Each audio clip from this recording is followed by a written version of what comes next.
It was a long day of baseball, and when all was said and done, the Indians and White Sox came out even. The Tribe remains a game and a half in front of the Sox for second place in the Central Division. There were a total of 4 Southsiders hit by pitches in the doubleheader yesterday, so we'll see if there's any carryover effect as Ubaldo Jimenez makes the start next on Sports Time Ohio. From Progressive Field in downtown Cleveland, Ohio, it's Indians baseball. Tonight, the Tribe and the White Sox continue their 4-game series. Hi again, everyone. Matt Underwood alongside Rick Manning and Mike Hargrove. The Indians split a day-night doubleheader with Chicago yesterday, and Jason Kipnis continues to swing a hot bat for the Tribe, Mike. And what's been really fun to see with Kipnis is he's an equal opportunity masher. He'll hit any pitch to any field at any time. Well, he really does. What you got to understand, and what he understands about himself, is he's not a home run hitter right now. So consequently, he takes what the pitcher will give you. The ball's away, he stays in on the plate, uses his hands very well and take the ball that way. The whole idea of hitting is trying to find out what the pitcher's trying to do to you, take that away from him so they come back to your strength. Interesting point you make there. 6 home runs before the injuries, 4 doubles, a triple, and a better batting average since he's come back from the disabled list. Now tonight on the Hill, an old familiar foe for the Tribe. Mark Burley will go for Chicago, and Ubaldo Jimenez will try to build off a very good start his last time out against the Minnesota Twins as we look at our pitching matchup brought to you by Dodge. Visit Dodge.com or your local dealer today. Well, Mark Burley, you're right. 11-9 on the year. He's really struggled in the month of September, but this is going to be his 30th start for the 11th straight year, and he's only 7 2/3 innings away from 200. He should get that before the end of the year.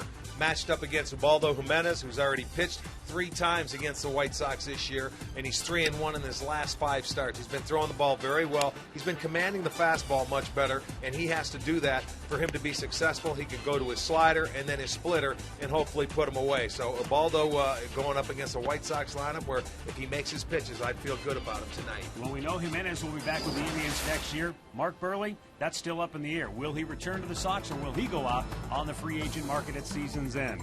We've got all the play-by-play action. Starting lineups, first pitch, it's all straight ahead on Sports Time Ohio.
Well, it was a rainy day all afternoon long here in northeastern Ohio, but in the last hour, rain has moved out. Skies have cleared up a little bit.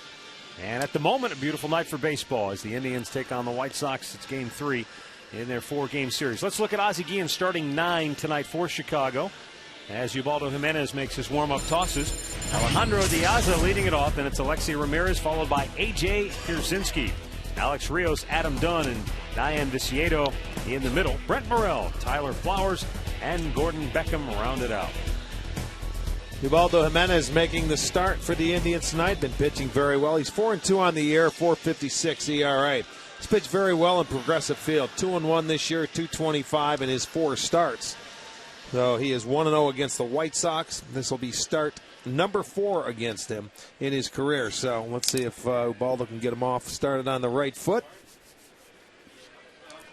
Third game in this 4-game series. As you saw there, Rick, in the opening segment there with our lineups, Diaza has swung the bat very well against the Indians. Both he and Adam Dunn have had good numbers against the Tribe this year.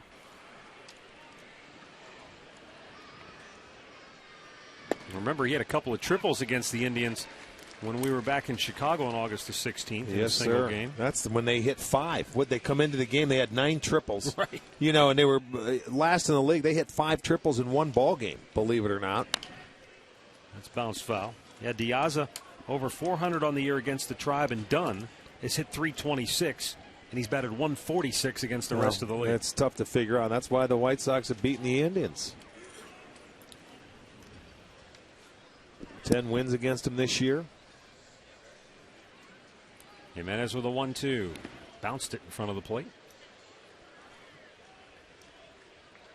You know, it was probably 4 or 5 starts ago where Jimenez really went to a system where it was all fastballs early in the game, first time through. You know, establish the fastball, really use the fastball, but he's gotten away from that in the last couple of starts.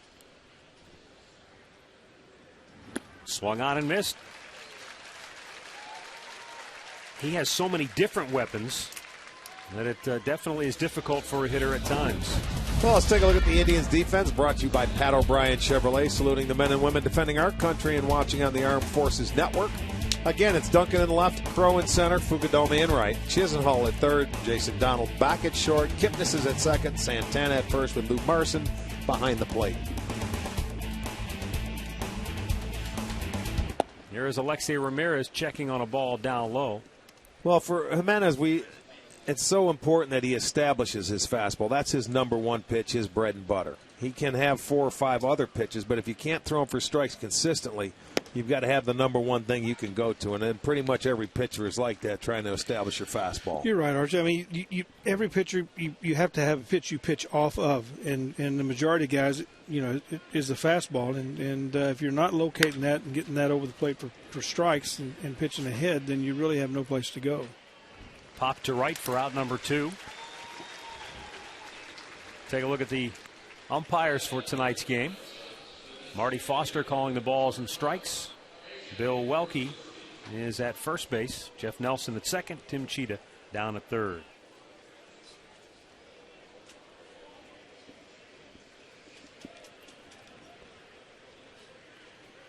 Here is A.J. Pierzynski DHing and looking at a ball outside. Well, Konerko out of the lineup today after playing 2 yesterday. He looked a little tired or maybe frustrated. He wasn't swinging the bat like we normally see him. So Ozzie giving him a day off against the right-hander. Well, and Konerko, along with Gordon Beckham and Alexei Ramirez, was one of the guys hit by a pitch yesterday. And they said the training room after the ball game looked like a mass unit for Chicago. Lots of guys and lots of ice packs. 1, 2, 3 go the White Sox. And the Indians are coming to bat when we come back.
Chicago so quickly, let's take a look at the Indians starting lineup, brought to you by Progressive Insurance, proud to be the official auto insurance provider of the Cleveland Indians. Kosuke Fukudome leading it off. Then it's Jason Kipnis and Carlos Santana.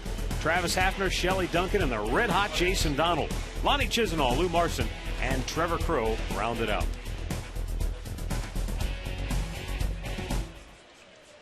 Burley's ready to go. As always. And it's up high, ball one. Have you ever seen a game that he has started where he has not been ready to go? I mean, I understand everybody's a little bit different, but I don't recall ever seeing Burley, whether he's getting rattled or just cruising through a game, walk around the mound and kill time. No. He gets the ball and he's, boom, here we go. He has fun pitching. He goes out there and he comes at you, and his approach is either you're going to get me or I'm going to get you, and we're going to do it now. Yep. Which is, I like his philosophy because he's not an overpowering guy. He's not going to blow you away. He pitches. He wants you to put the ball in play. His whole idea is to keep the ball off the fat part of the bat, and does it just about as well as anybody. Well, this is his 30th start for the 11th consecutive year. He needs 7 2/3 innings, and he'll have that for the 11th consecutive year. And if he doesn't get it in this start, he'll get it in his last start. You mean 7 2/3 total to get to 200. To get to 200. Yep. You know, which in itself, you talk about a workhorse, he's been the guy for him.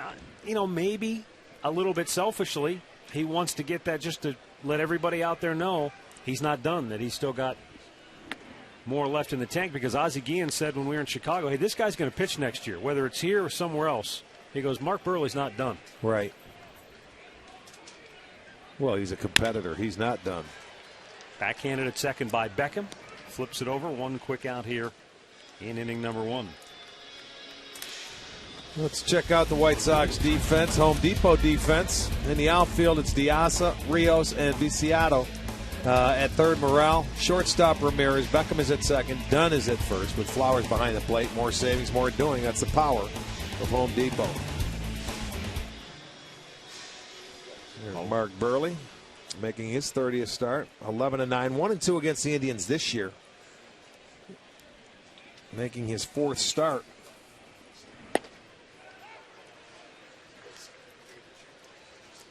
"17 career losses against the Indians.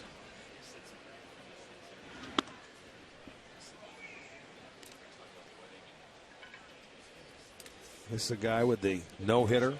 Also a perfect game to his credit.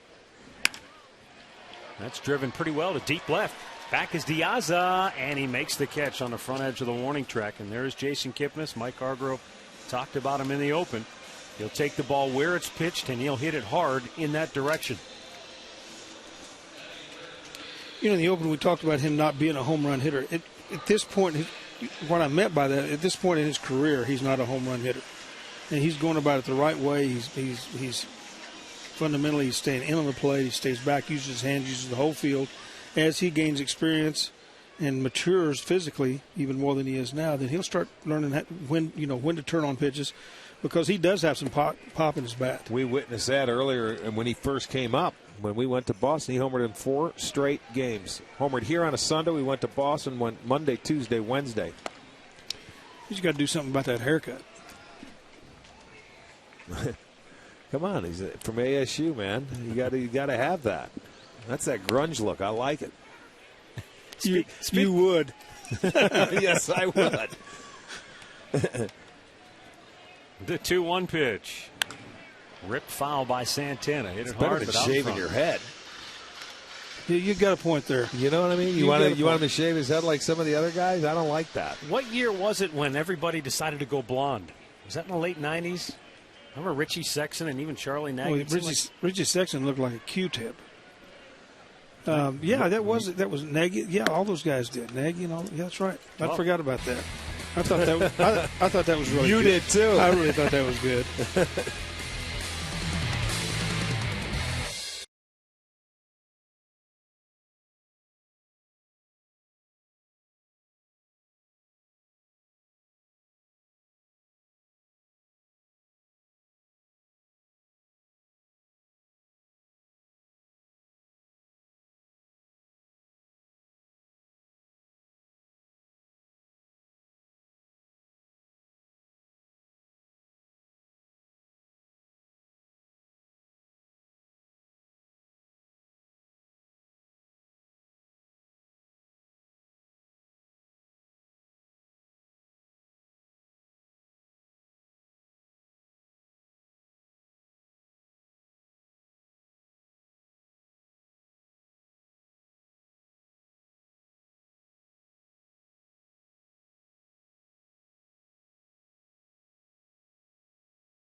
Ball is brought to you by McDonald's. The Mango Pineapple Real Fruit Smoothie has arrived. By your Northern Ohio Toyota dealers. And by AT&T. Second inning, Alex Rios leading off for Chicago and batting in the cleanup spot tonight. He was 2 for 4 yesterday. Played in the first game of the double dip, did not play in game 2. Grounded to second base. Jason Kipnis fields it cleanly, and we've got one out here in the second. Injury update brought to you by Elk and Elk Serious Lawyers for Serious Injuries. Call 1-800-ELK-OHIO. Well, Josh Tomlin, through a simulated game yesterday, he was hoping to pitch Saturday, but the Indians have decided they're going to shut him down for the rest of the year. It's not that anything went wrong. He feels great. He feels good, and that's why they're shutting him down. They want him to go into the offseason feeling good and not take any chances now that they're out of it, other than trying to finish in second place in the division. That's not a bad decision. That really is not a bad decision. The kid absolutely came out and established himself this year. Is what he needed to do, and looks to be to figure in as a prominent part of the rotation next year. And you need a good healthy offseason, come into spring training raring to go. So that's not a bad decision. But as an athlete, he wants to get back out there for his own pride, for his own mind, for his own peace of mind. But the wise thing says no. Yeah. He told me before today, obviously joking, but he said, I'd rather have my arm amputated than have to sit and watch. He wants to be out there, wants to be part of it. And you love to have that kind of a competitive guy on your team. Well, yeah, because for every one guy like Tomlin, there's 3 guys that have no problem at all sitting and watching everybody finish the season out. Yeah, and, that's tough to do. You need guys like that. That's a good thing to have. Adam Dunn, who's had success against the Tribe this year. Yesterday, opposite field success, trying to stay on the baseball. He said that basically he's trying to hit more to the opposite field than as opposed to trying to hit it out of the park. He says, quote, sometimes it works, sometimes it doesn't. I'm just trying to finish up as strong as I can personally and getting back to what I do. And he's done a lot of that. Second strikeout for Jimenez. 2 down here in the second inning. Well, now he's frustrated with himself because he swings the ball 4. Now, here's a guy that always sees a lot of pitches. He goes deep into the count, but, right there he got himself out, and that's what he's upset for. That's why you see the bat slamming down, because he could have been on first base, and a guy that's walked a number of times in his career.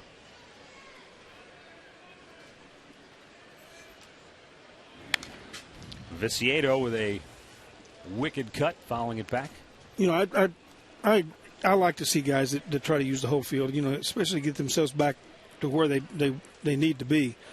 But what you've got to be careful at when you do that is becoming non-aggressive. In other words, just trying to put the ball in play. You've got to go ahead and attack the ball, no matter what you're trying to do with it. The one thing you have to do, you have to attack the ball. In the big league level, if you don't attack the ball and hit the ball sharply more times than you don't, these guys with the extended range they have, they're going to gobble them up, and it's not going to work that way either. So, that swing for me, well, I agree with what you said. I think you're absolutely right. He was upset with that. That was a real tentative swing. It was almost like, here, I want to put this ball in play. And that's not his game. Right.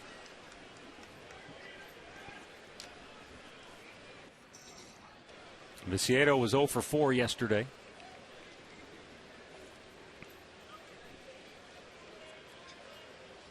The 2-1 pitch. Hit pretty well, deep to right. Back is Fukudome. Backpedaling, reaches up and makes the catch. A fantastic play by Kosuke Fukudome. Might have gone into the back pedal a little too soon, but a nice athletic leap and grab.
Here at Progressive Field, no score. Bottom of the second inning.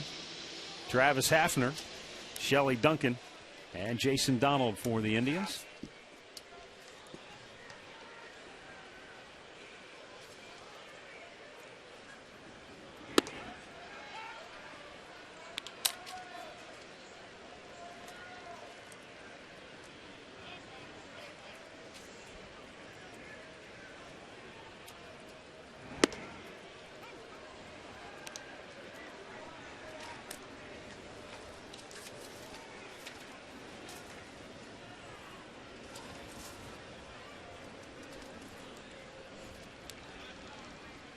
Now the 0-2. And Burley looked like he dropped down a little sidearm piece. But it's outside and the count, a ball and 2 strikes.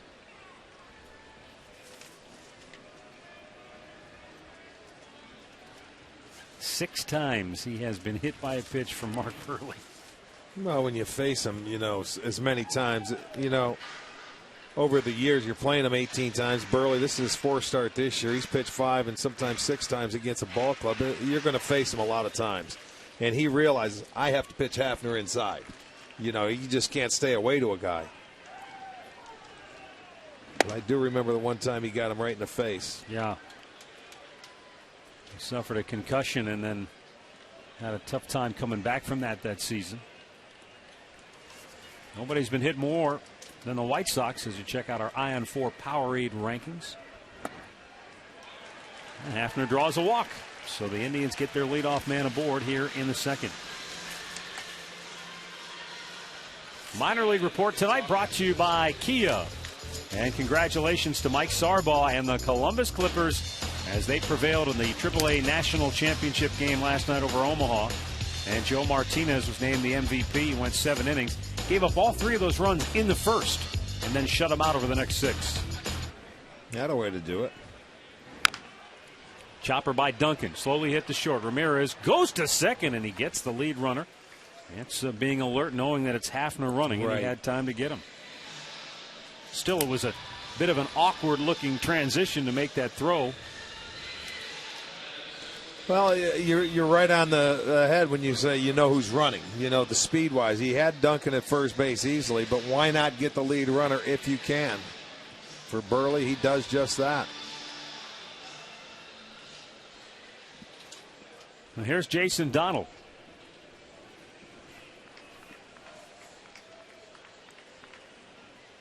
Four for 5 yesterday with 4 singles. Well, he's been swinging the bat very well since getting the opportunity to play more. He's been doing very well against left-handers. It's the 3rd time in his career he has had 4 hits in a ball game. How about that? 7 for 9, 3 runs. Gotta love it. It's getting hot. Back out of play. 1 ball, 1 strike.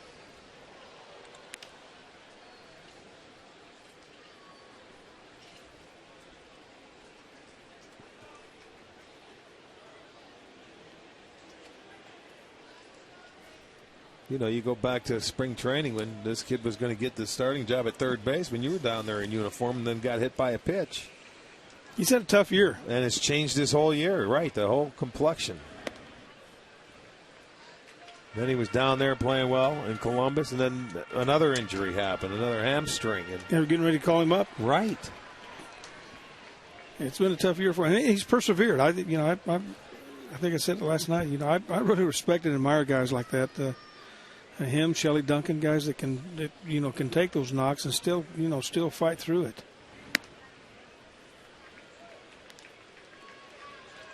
Well, he's doing a lot of what we were talking about Kipnis doing. He stays in on the plate. You sit there and watch how he took those 2 fastballs in. He's got good balance. He's back. He's using his hands well.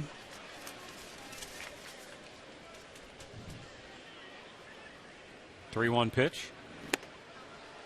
Well, he's done well against left-handers this year. 389 clip, 21 for 54. That's one thing, you want to see from the Indians, a right-handed hitter that can hit left-handers. Well, he's one of them.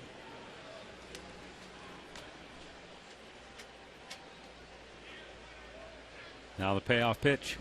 Right back up the middle, and it's through. And Shelley Duncan stops at second base. Burley tried to kick it to stop it from getting through, but he couldn't quite connect. He does anything he can. He's like a goalie. Look at him. He's out there. He did. He just tried to knock it down and get himself an out. But this ball just gets by him. He just missed it. Almost hit second base. Rolled right over it. Indians get their first hit. And Jason gets the first hit of the ball game, so he continues to stay hot. 2 on, 1 out. Lonnie Chisenhall to the plate.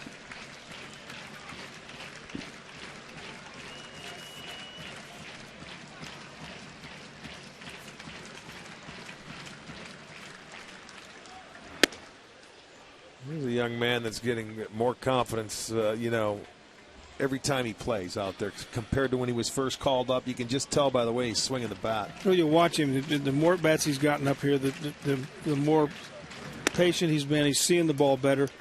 Early on, there were a lot of pitches that he'd swing at breaking balls, and he'd see him out in front of him. He'd swing like he thought it was a fastball, and the ball would break, and he'd miss the thing about 4 foot. And his pitch recognition just wasn't very good. And it's just as he's gotten more comfortable and in his own skin here and relaxed. He's seeing the ball better. He's tracking it better, and he's putting better passes on the ball.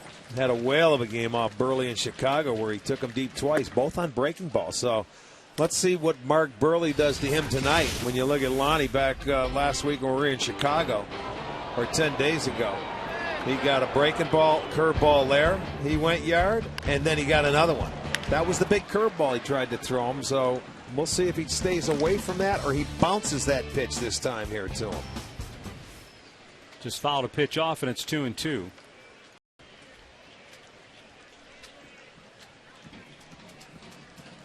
Duncan at second, Donald at first with 1 out here in inning 2. No score. And grounded to first. Dunn looked to second. Now the flip to Burley at the bag, 2 away. 2 Indians in scoring position now. And Lou Marson to the plate.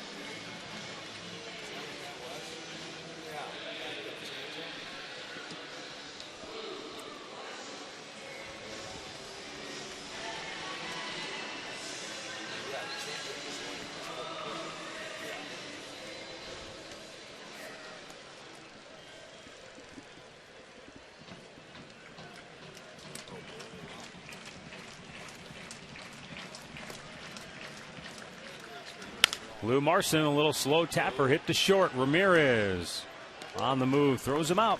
Indians threaten, they do not score. 2 complete. No score here in Cleveland.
Top of the third. Want to remind you to stay tuned later in the game to see our Miller Taste Greatness moment.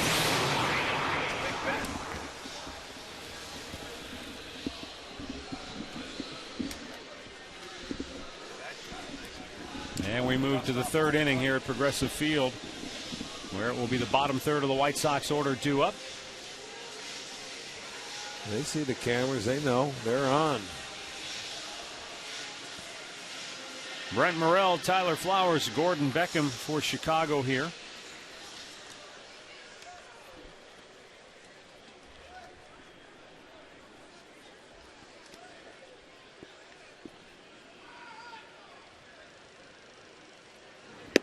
And Jimenez with a fastball in there for strike one.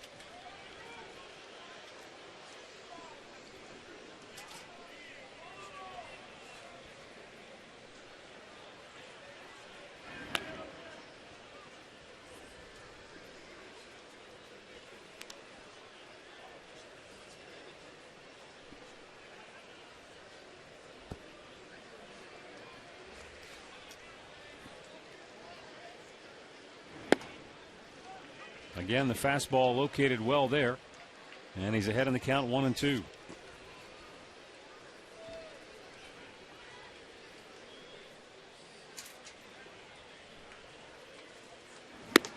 Blew him away. Straight fastball, but he elevated it that time for his third strikeout. Let's check in right now with our Katie Witham. Well, Matt, we've got a full day of baseball out here this Saturday planned for you. A doubleheader with the Minnesota Twins. We'll have Kids Fun Day going on, and then the final fireworks show of the season after that night game. It's going to be a good one, set to the Star Wars soundtrack. They'll even have Luke Skywalker and Darth Vader out here for you to meet during the game. If you don't have your tickets, get them now at Indians.com, guys. Thanks, Katie. White Sox catcher Tyler Flowers, 1 for 4 last night.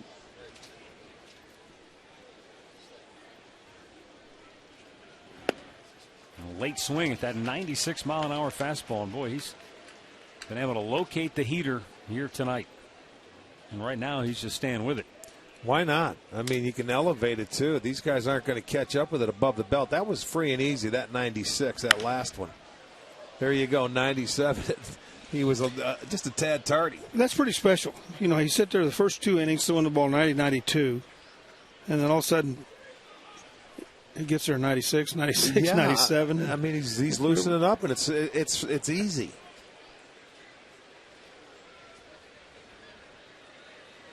Stays right with it, but just a tad above the belt. That's okay. That's one that if they swing at, they're going to swing through it. They're not going to get it. If they're lucky, they'll get a piece of it to stay alive. Now you can follow it up with either a slider or a splitter, whatever he chooses. Bounce it. Nice pitch. I think that was a splitter. I mean, it's tough to cover both those areas, especially when you're throwing. Look at that. That's a splitter. See how it's held on the outside part of the seams, and that ball, it's a field pitch, and it looks like a fastball, but the last minute, the bottom drops out of it. Thrown at about 87, 88 miles per hour. Slider that time outside. It's really not fair to the hitter because we have, got those 96 and then comes back with that and has that slider. But the slider, that's the one pitch when I've watched him, he has a tough time throwing that for strikes. And it's very similar to his split. That fastball ate him up. 2 down. All right. See if we understand it, gentlemen. We're watching. Trivia question brought to you by AT&T. Since 1980, 2 Indians pitchers have had at least 4 seasons of 200 innings pitched and 10 wins. I thought they'd ask a question like in Spanish or Japanese tonight. 2 Indians pitchers had at least 4 seasons. 4 seasons. Gordon Beckham, a swing and a miss.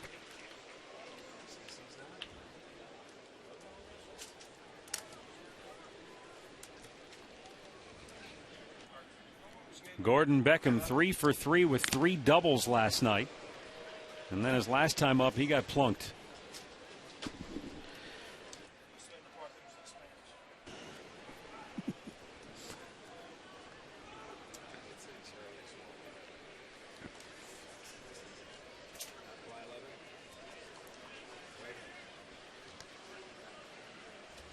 Down on the count 0-2. Fastball downstairs. Last night with Beckham's 3 doubles. First time a White Sox player had 3 doubles in a game since Aaron Rowan did it back in 2005.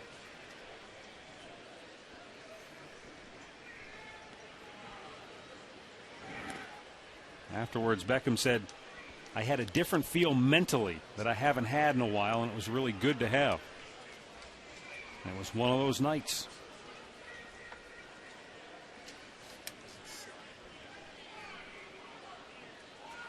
A disappointing .232 average on the year for Beckham.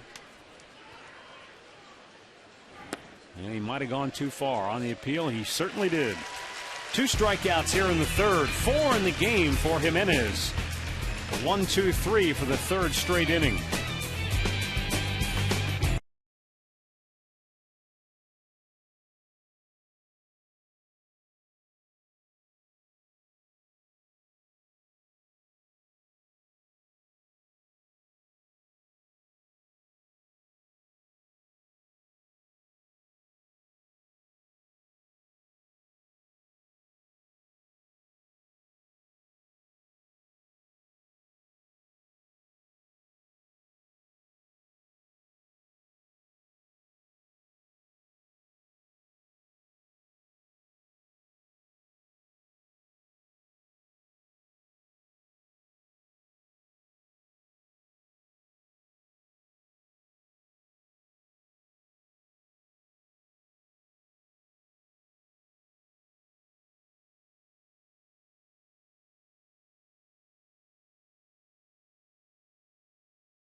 Bottom of the third here at Progressive Field, no score.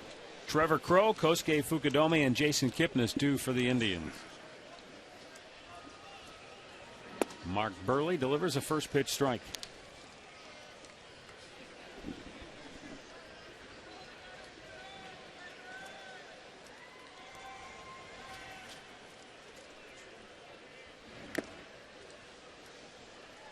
Quickly, it's 0-2.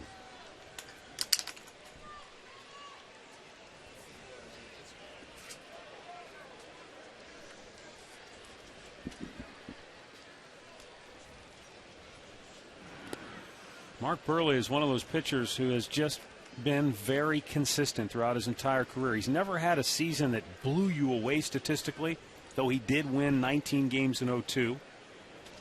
Won 16 games in back-to-back seasons in 04 and 05. But you add it all up, and he's 159 and 119 in his career. That's pretty good. It's a winner. And a career ERA of 3.84. But the best he's ever finished was 5th in the Cy Young Award voting, and that was in 05 when the White Sox won it all, and he was 16-8 that year. Got Trevor Crowe to go fish. It just goes to prove that the people that vote for it don't know what they're voting. Second strikeout for Burley. Our great clip of the game from yesterday, Kosuke Fukudome driving a ball out of here. In game 1 of the doubleheader yesterday, his 4th home run as an Indian. Relax. You're at Great Clips.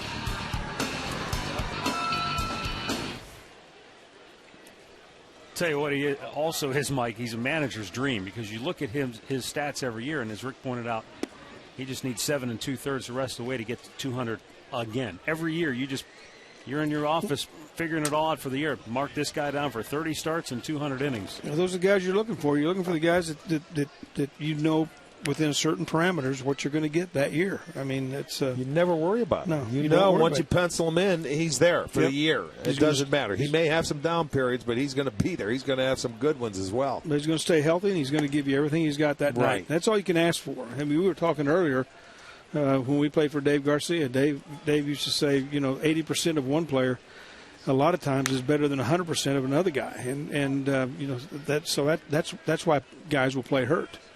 With Burley, I mean, you put him out there, you're going to get a good start every night. It may not be a quality start every time, but more times than not, it will be.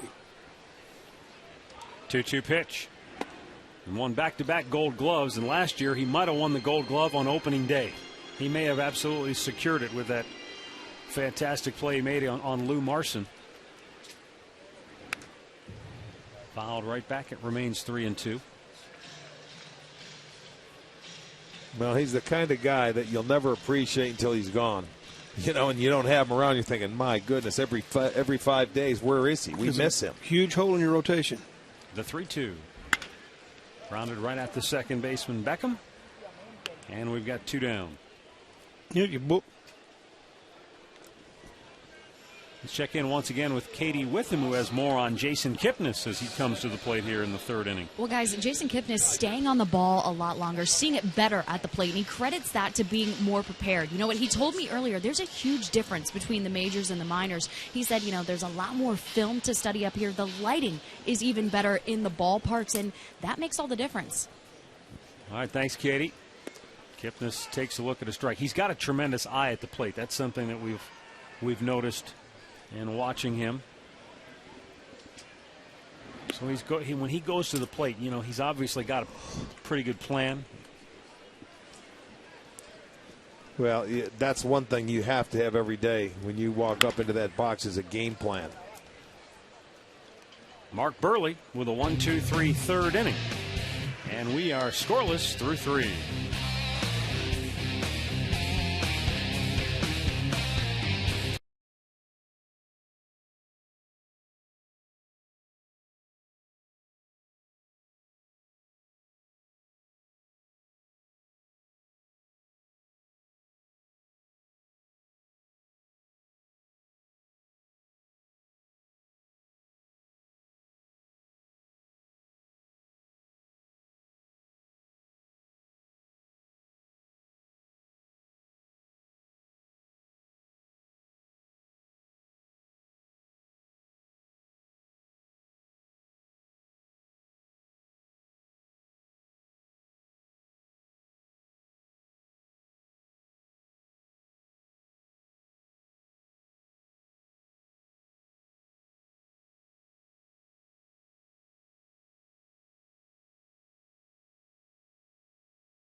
As we go to the 4th inning, Ubaldo Jimenez has retired the first 9 in a row to start the night.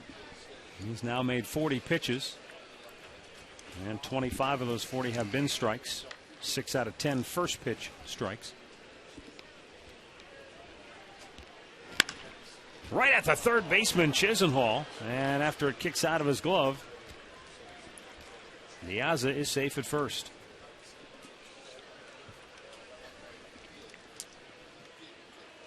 Well, he had it in the glove, but it didn't stick.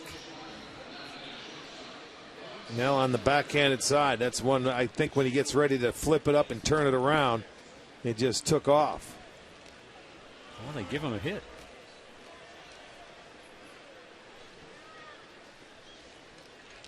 It'd be real hard for me to give that a hit on the first hit of the game. I had already marked it down an error on the card. Well, let me see who the official score is. Alexei Ramirez flied to right his first time up. Takes a strike. We'll get it changed. I used to say that.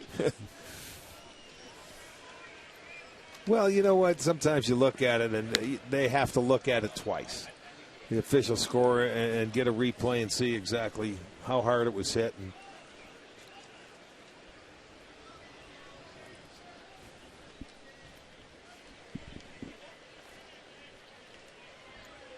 Ramirez awaiting the 1-1 pitch. Now Diaz, the runner at first, has 10 steals. And as we have seen, Jimenez is a guy that you can run on.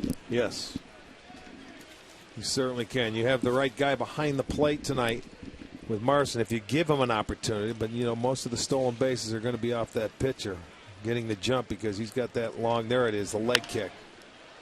Runner was going, but the ball fouled out of play. They've stolen 23 bases off Jimenez this year. That's all year, 6 caught stealing. So if you wait around, sometimes he does when he's in that stretch, tries to give you a somewhat of a slide step for him. But, you know, I'm not sure how good it is, you know, to the hitter. You don't want to lose your stuff to the hitter. But he's still just a hair below average. He got a huge jump, and that ball almost hit Ramirez, and he fouls it off in self-defense. Now, Ramirez was hit yesterday, and when he got hit in the nightcap, he slammed his bat down in frustration. Well, he almost he went into this one, and it caught his bat. He should have been out of the way, and it could have been a stolen base. Once he started, that went just above his thumbs. I mean, to tell you, that was off the handle. Well, if he'd have got hit that time, he'd have done it to himself because he's diving right. out over the plate. And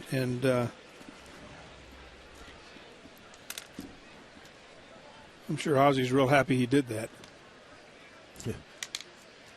Diaz holding that time, and Ramirez is rung up. That's 5 strikeouts now for Jimenez. Diaz had a great jump. Well, let's check this pitch out on our Time Warner Cable pitch tracker. Fastball down, away, located right at the knees. Especially after he throws that one and he buzzes him inside. You're looking away. Well, he was looking back inside, and it just locked him up. Couldn't pull the trigger. A.J. Pierzynski flied to left his first time up.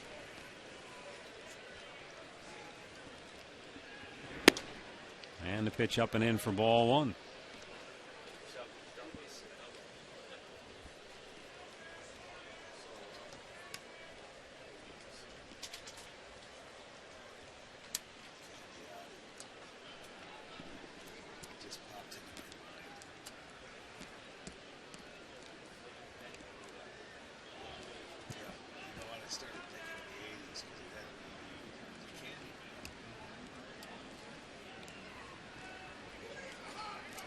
Runner goes. Another big jump and no chance for Marson as Pierzynski swings through. Well, and Lou does the right thing. Don't even get up and try to throw it because he stole it off the pitcher. And that's what we were talking about. And when you're a hitter up there, sometimes you have to give that guy an opportunity to get into scoring position. There's a swing and a miss. I mean, if he fouls it off, then he would have had to go again. That would have been his 3rd or 4th stolen base in the at bats. 1-1. In the air, left center. Long run. Back is Dunk, and he gives way to Crow, and Trevor makes the catch. Now tagging is Diaz. And he'll move to 3rd, but there are now 2 down. It's a nice play by Trevor Crow, man. He had Duncan bearing down on him. And then at the last minute, I think Duncan finally heard Trevor calling for it. We're going to see. You can see him calling for it. And then it looks like Duncan hears him, and he peels off right at the end. So anytime, nice running catch. You're a center fielder. You take anything you can get to, and Trevor knew that. He was calling for it. He makes a nice catch. That's out number 2. You see, he hasn't been playing there this year, and he finally gets an opportunity, and, you know, he can go get him. Here's Alex Rios with the runner at 3rd and 2 down. We have had so many different center fielders this year. You really want the guy to take charge, but nobody's been out there on a consistent basis. I mean, with Grady, Fukudome, Carrera, now Crow, Brantley. up high with the Heat, 1-1.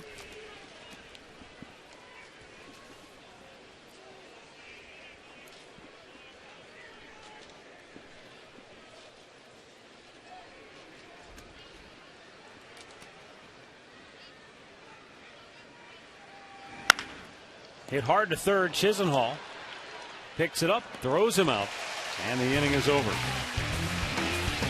So the White Sox get their leadoff man aboard, but he does not score.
No score, bottom of the fourth inning here at Progressive Field. Carlos Santana, Travis Hafner, and Shelley Duncan due up for the Indians.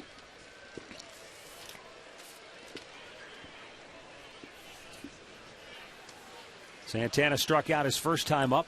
Takes a breaking ball in off the plate.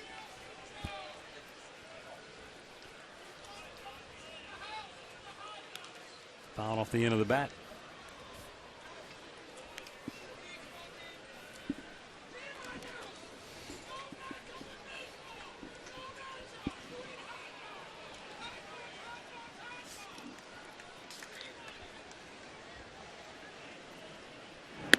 High and away. 2 balls and a strike. Burley has walked one. He's allowed 1 hit, and he has struck out a pair.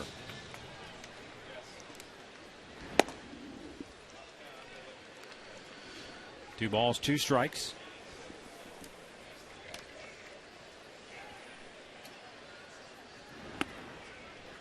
And a full count.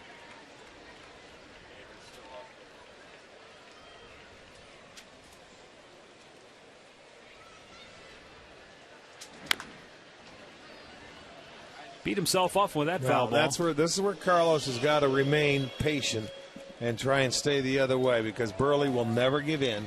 He'll continue to throw off speed pitches, even if he's throwing you 3 or 4 in a row, trying to get you to try and pull the ball. You're absolutely right. This is a big test to see how if he really has cut the swing down, because a big long swing with this guy pitching is not a good thing. That's a much better swing there. But he is really, from the right side, he's been very good about the last month. We went on that road trip to Boston and Texas, and, boy, he tightened it up.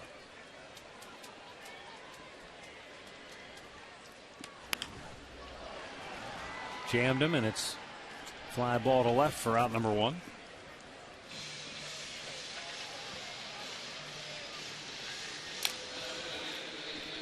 Now, one guy that's missing from the Indians' middle part of the order, and he was missing most of the year, is Shin-Soo Choo. Injuries obviously were a big part of the season for Choo, but I think when you look at the Indians going forward, he's going to be a key piece to the puzzle, obviously. Fukudome was a nice addition and has obviously helped pick up some of the slack. But for a team that has had its trouble scoring runs, you need his bat back in the lineup to go along with Hafner and Santana.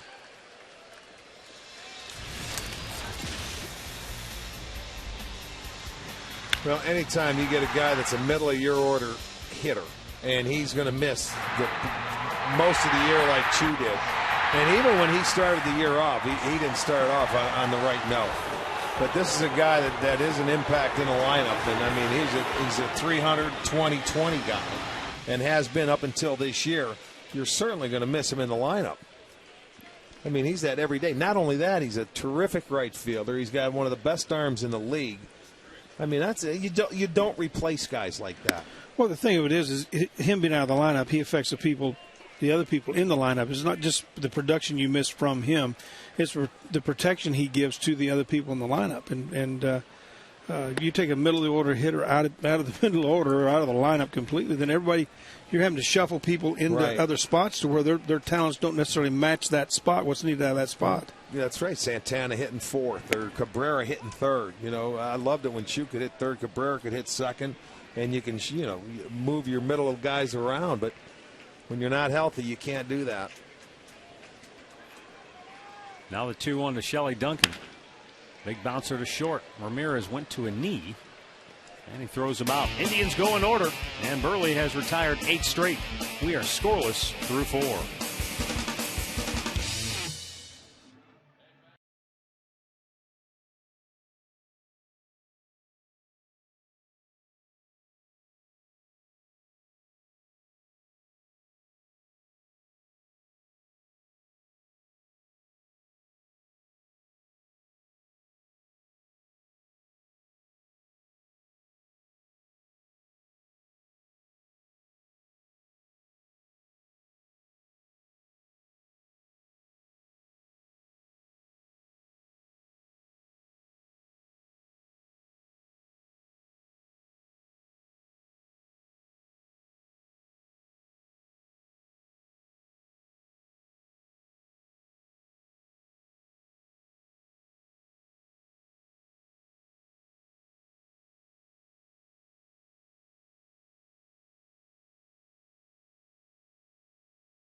Proud to fly the Cleveland Indians.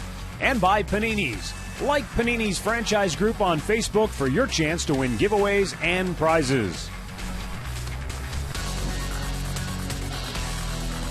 Adam Dunn will lead off the 5th inning here for Chicago. 3 on the right side of the infield as the Indians employ the shift. Though, as I mentioned, Dunn said he's been trying to employ more of an opposite field approach here of late. Interesting, he has said that he won't talk about next year as soon as the season's over. He said, I'm not going to talk about how bad this year has been. I'm not going to talk about my struggles once the year's over.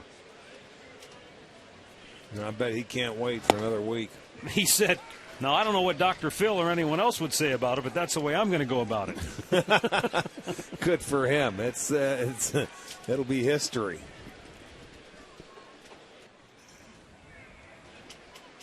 Now the 1-2. Popped back out of play.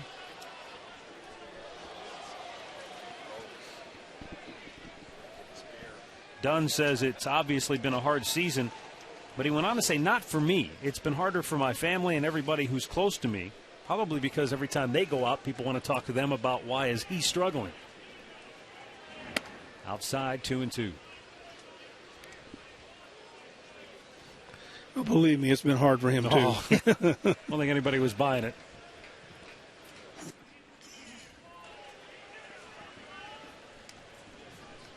Now Jimenez with a 2-2. Close pitch, and I don't know what was wrong with it. Lou was ready to throw it down to third base. There was nothing wrong with it. I think Marty You Foster. watch this. Watch. He was getting ready to throw it to Chisholm. I mean, that's right down the middle. He must have got a bug in his eye or something. That's about as high and as foul as you can hit one. Who's behind the plate tonight? Marty Foster? Yeah. Yeah. They miss him too. I mean, let's face it. Yeah, they do. They really do. And 99.9% of the time they do a great job. And he'll tell Lou Marshall, I'm sorry, I missed that one. We may not know it up here, but he knows it. Jimenez came back to strike him out again. That's even better, where you can look like a little change up here, if I'm not mistaken. Like that pitch, huh? 87. I think that was the changeup. Hard to tell sometimes with his pitches, but it was very effective. Had a lot of movement on it. That's nasty. 6th strikeout of the night for Ubaldo. Diane Viciedo fly to deep right. His first time up.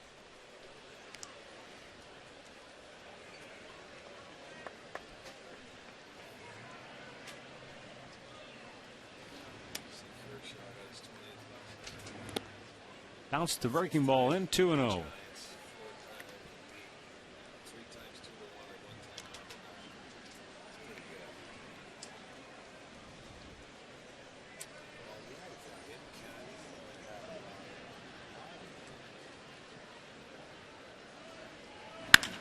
And a line drive base hit on one hop. It skipped past Kipnis. And so regardless of the official scoring decision in the 4th, there was no doubt about that base hit. Well, that's a really good approach right there. He stayed inside the baseball, and I mean, he hit it hard. That's what you try to do when you're going the other way. So he gets that's no doubt a legitimate hit.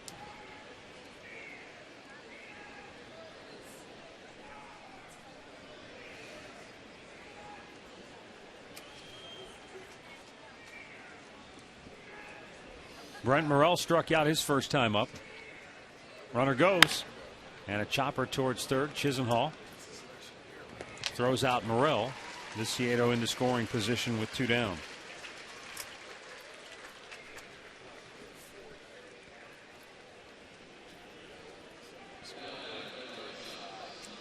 I'm going to bring up Tyler Flowers, the White Sox catcher.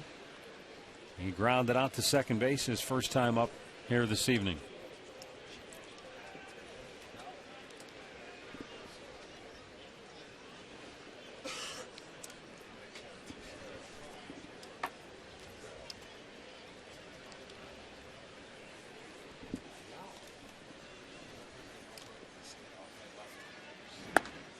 Downstairs, it's ball 1.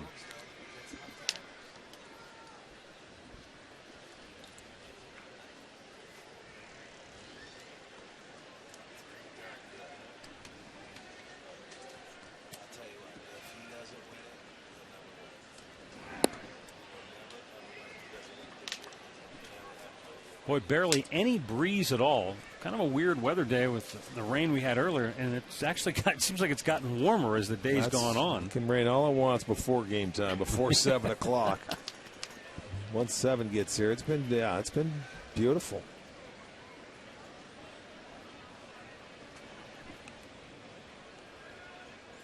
And the 2-0 is outside, ball 3.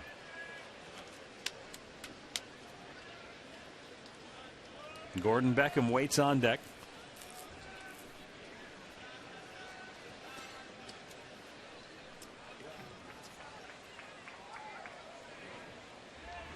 Fastball at the knees.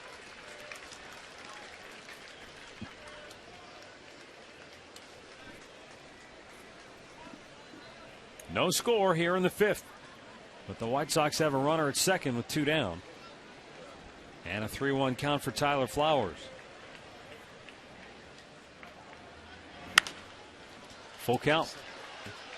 Send along some birthday wishes. Megan and Gali is turning 21 today, and Ethan Connor turning 10. Happy birthday to you both. Also, 44th birthday to Becky Bakalik in Parma. I want to wish everybody a happy birthday out there. And Rocky Ruiz in Medina celebrating his 21st birthday tonight. Payoff pitch. And it's hit pretty well to deep right. Fukudome back. He won't get it. And scoring is Viciedo in the second with a 2-out RBI double. Tyler Flowers. And the White Sox take a 1-0 lead.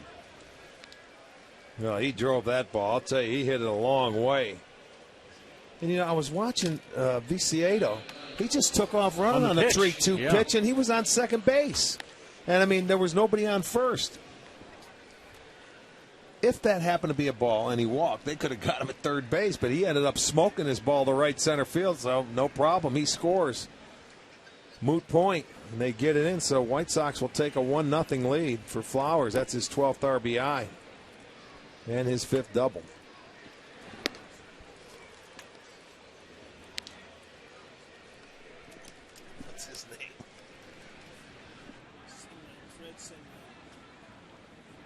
Gordon Beckham struck out his first time up. And a fastball in there for a strike to even the count. We've got another birthday wish we want to send along to Fred Sinram, who is 85 years old today. So, Fred, happy birthday to you, partner. Big Tribe fan.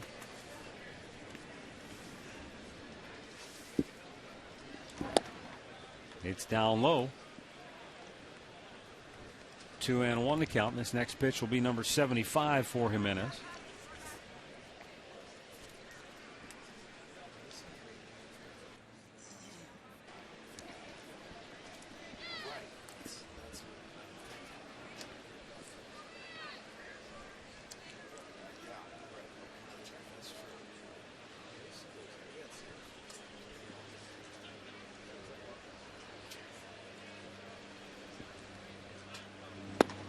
And a good breaking ball in for a strike to even the count at 2-2.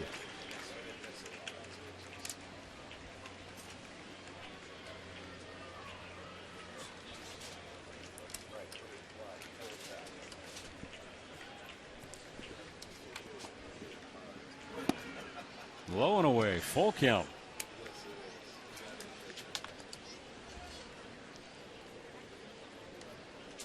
Alejandro Diaza would be next.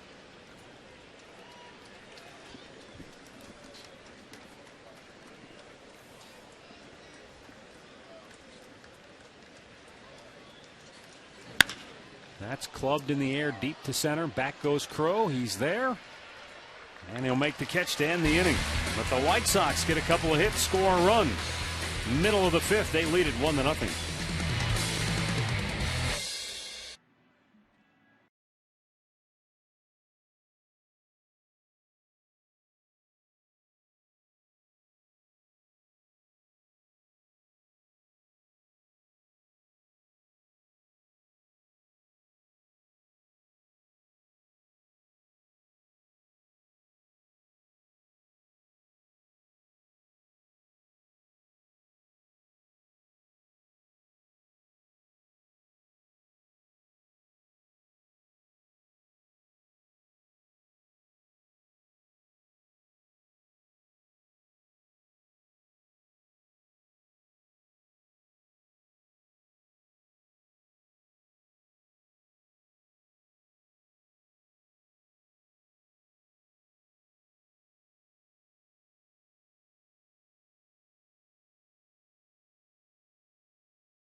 Field. White Sox with a 1-0 lead.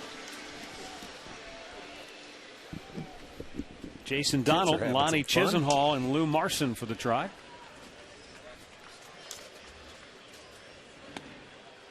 And speaking of kids, don't forget, Saturday, bring the whole gang. That's kids right. get in Kids free for game one. Yes, they do, for game one of the day-night doubleheader. Yeah, you better make sure you say game one. I'll be out here waiting to get in game two. You'll be in trouble. Yeah, another day-night doubleheader against the Twins. Friday night is a celebration of Jim Thome's 600th home run. That ought to be fun. You're going to be here, Chad OJ, and let me see, Paulie Sorrento's coming in. Yep. He's getting in, I think, tomorrow. Sandy, of course, is here, and should be a good time. I was talking to Jimmy today about it. He's looking forward to it. He's a good deal. Yes, he is. Good. He is really looking forward to it.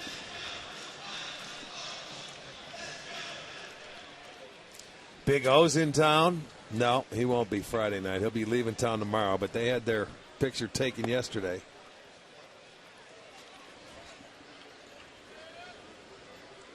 Is Omar still painting? He's doing, he's always doing something. Sculpting, painting. Whatever it may be. He's got exotic animals living, around. He is exotic. He is. he's Mr. International right there. We will not meet a better guy, more fun. We went and did a cruise one time, and he got up and did some stand-up comedy right up on stage. Oh, he can do it all. Go in there, he'll play drums in a band. He'll do anything and everything. Well, there for a while, he was hard to understand.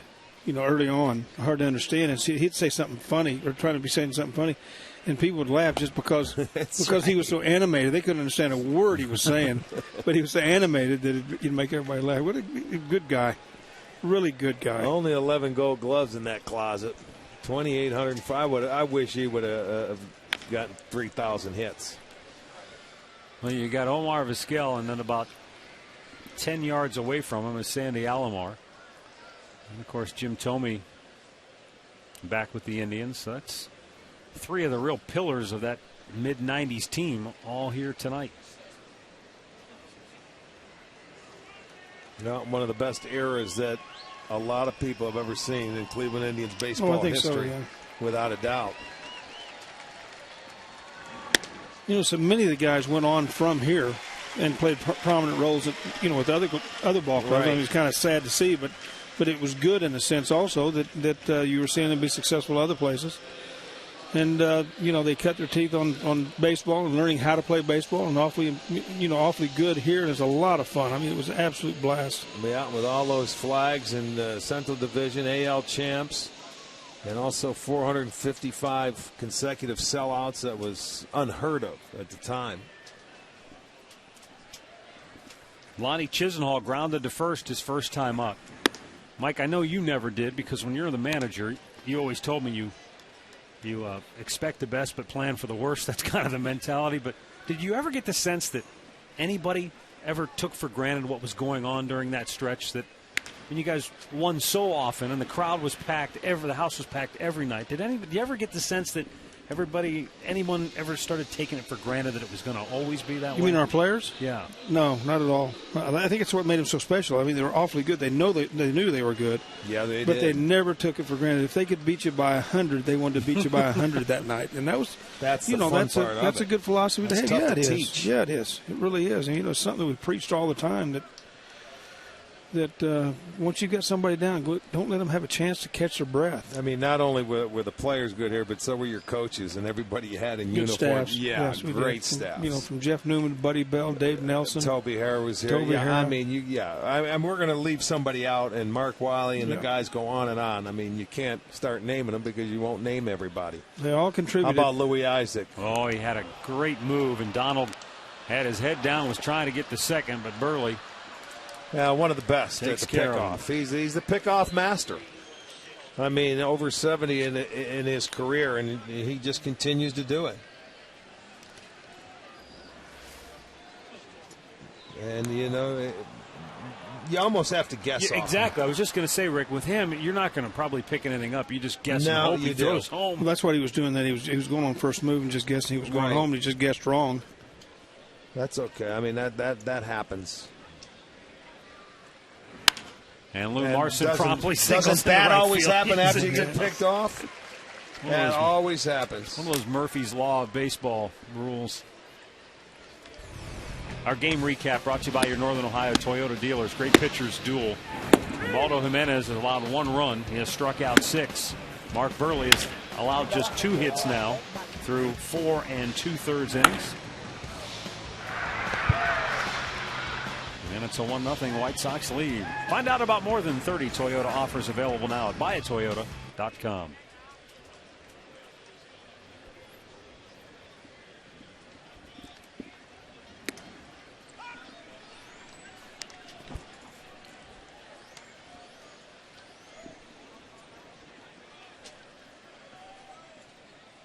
Trevor Crowe struck out his first time up.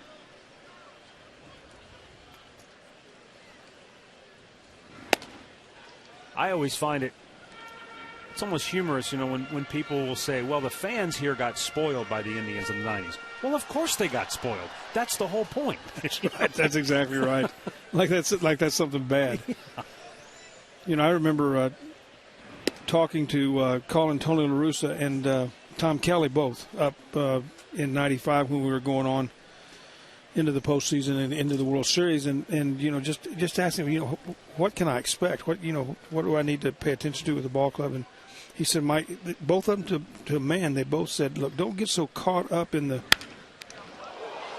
Wow, Burley just knocked that down, almost caught it out of midair. He retires Crowe. Hold that thought. We got another Grover cliffhanger for you. Yeah. The end of the story is coming up next.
The trivia question, we'll get the answer now. 2 Indians pitchers have had at least 4 seasons of 200 innings and 10 wins. Grover, what do you think? Charles Nagy and Tom Candiotti. Let's take a look. How about that? Charlie with 6 of them, huh? That's 6 times. Yep. Yeah. The Candyman, the knuckleball, 4 times. 2 good right-handers right there. Everybody talk about Candiotti's knuckleball, how good his knuckleball was. He had a great curveball. He'd throw it first pitch a lot to left-handers. For Chicago here in the 6th, Alejandro Diaza.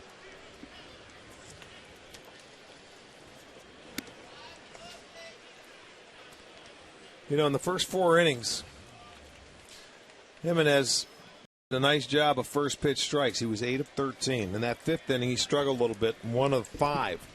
And that's when they were able to come around and score.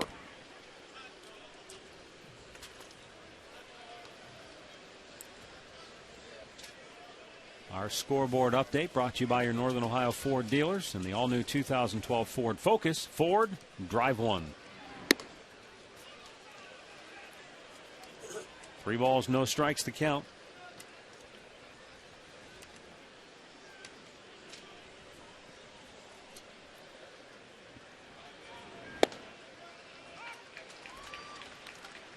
He was good and firm with that pitch. I mean, he was right there firm with it. It looks like in the fifth, and so far in this hitter, it looks like he's been a little tentative with his pitches. Pop back out of play, full count. Just over 80 pitches now in the night for Jimenez.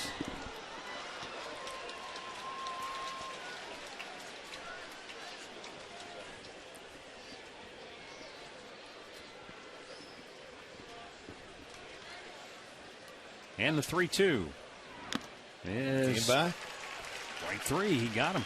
Yes, he did. Foul tip into the glove of Marson. Well, the Indians have to feel like with Ubaldo Jimenez, who has struck out 7 now, and with Justin Masterson, who's had a fantastic season, they've got 2 very good front of the rotation starters. And Justin Masterson this year has really emerged as an ace. And I don't think anybody thought that was something that we'd be talking about at the end of this year. But that's the way he's pitched. And he's done it really all season long. Well, how many times last year did they say this guy's not a starter? You got to put him in the bullpen. He's a bullpen guy. He's a bullpen guy. Well, he proved everybody wrong because he's been able to come out. He's been able to repeat his delivery.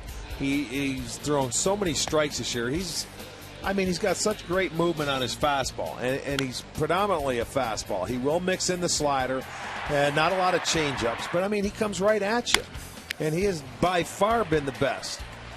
He does a nice job at holding runners. He used to be able to run off them a lot. He didn't like pitching on the road. He pitches better on the road. I'll tell you, the guy has really had a terrific year. He could have at least 5 or 6 more wins than what he has right now, the way he pitched this year. You take his stuff and the fact that he's intelligent about what he's doing. He's been able to correct things like you were talking about, better on holding runners and getting the ball to play a little quicker. But he also has a lot of deception in there. You'd think the way he lays his arm out that you'd see that the hitters would see the ball really well that way. But there's deception in there that the hitters don't get a good look on him. In addition to all of the things you guys have talked about too, he's a solid guy. He's good in the clubhouse.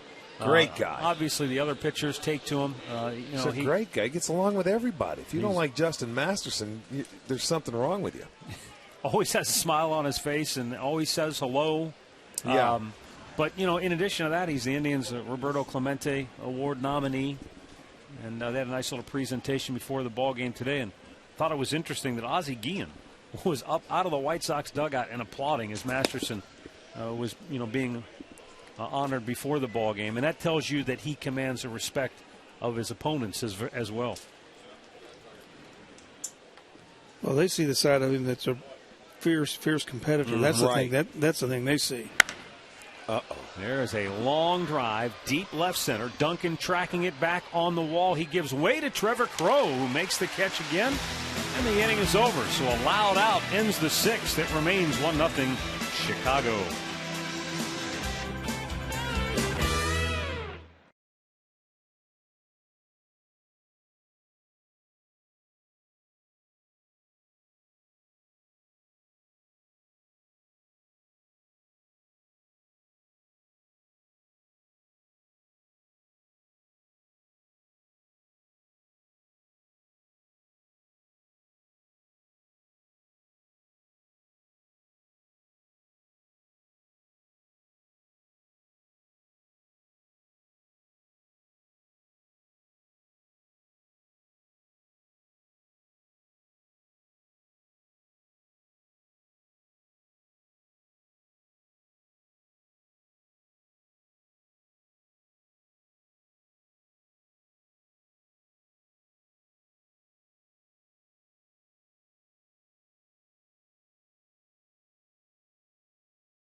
With a 1-0 lead as we go to the bottom of the 6th inning. Top of the order for the Indians. Kosuke Fukudome takes a strike.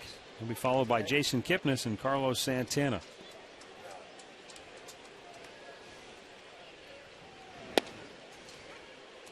Inside corner, it's quickly 0-2.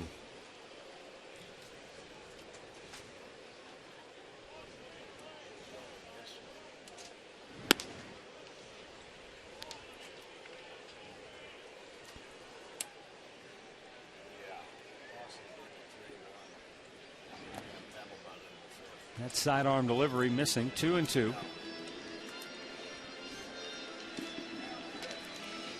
Mark Burley gave up a single to Jason Donald in the 2nd.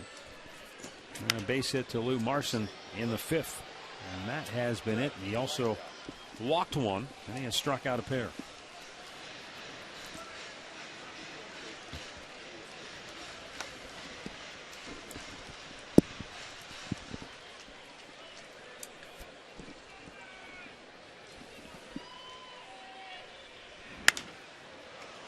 Center field, Rios.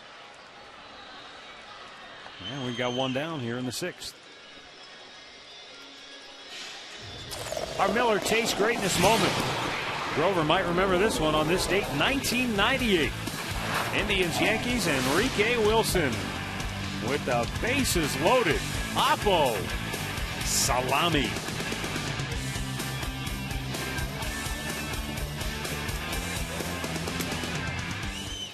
Didn't hit many, but he made them count. Yeah. He counted for all 4 runs in the right spot in Old Yankee Stadium, yeah. right down the line.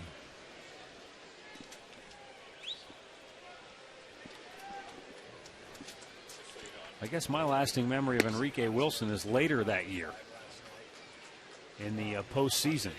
When he fell down, coming around third base, trying to score the winning run. Liner, base hit. And Kipnis is off to the races.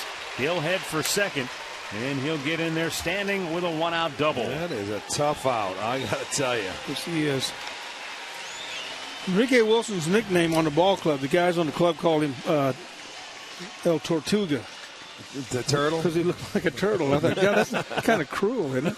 No, that's beautiful. But then you look at him, I thought, you know what, they're right. There you go. You stay inside the baseball, little breaking ball. You didn't try to pull it. And right there, Burley's going to tip his cap to Jason Kipnis the way he hit that ball. I called Enrique Jiminy Cricket. Oh, no joke. Well, there they go. The tying run in scoring position now with 1 out. And Carlos Santana fouls the ball off. He is 0 for 2 tonight. He has struck out, fly to left, and 1 for 8 now in this series. Burley's the kind of guy you've got to be short and quick on him. You can't wind up and try to hit the ball 14 miles. And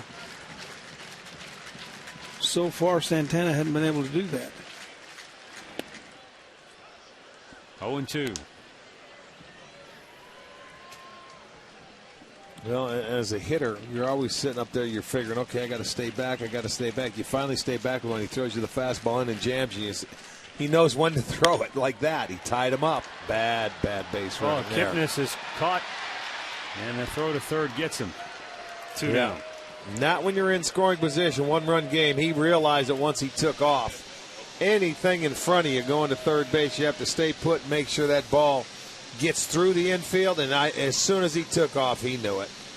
And that's maybe a case of not knowing where the shortstop was playing prior to the pitch being made. Exactly. You know, the thing of it is, as you know, the rule of thumb, you're taught, you take your primary lead, you go into your secondary lead, any ball that's hit at you or to your left, right, you go to third base. Anything hit to the right side, you go back. You go back. Or you hold. But, you know, it's a mistake right there. You learn from it. Hopefully you learn from it. You don't let it happen again, especially in a 1-run ball game because you're already in scoring position. Travis Hafner walked in the 2nd, lined out to right field. His last time up. Takes a strike.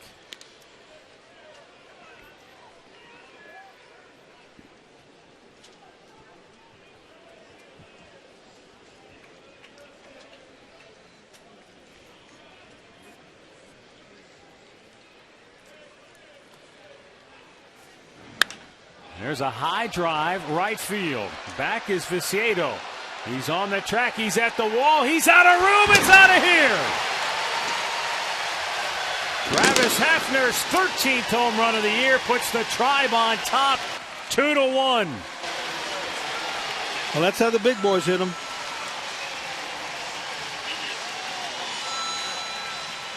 That thing almost brought rain. Boy, you didn't know if it was going to be far enough because it was so high. Let's take a look at this home run replay brought to you by Great Clips. Great needs, great deeds, great clips. Great Scott. Look at that thing. That was up there for a while. And it could have made the basket catch first row, but I mean, he got under it, and that thing had some carry to it, and the Indians take a 2-1 lead. Now Shelley Duncan 0 for 2.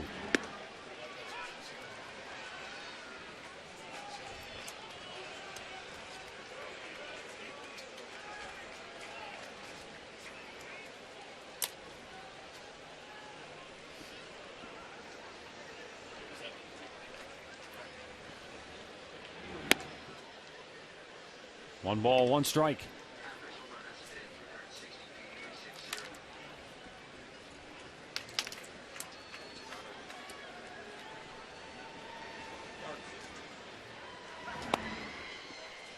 .21 home runs given up by Burley on the year.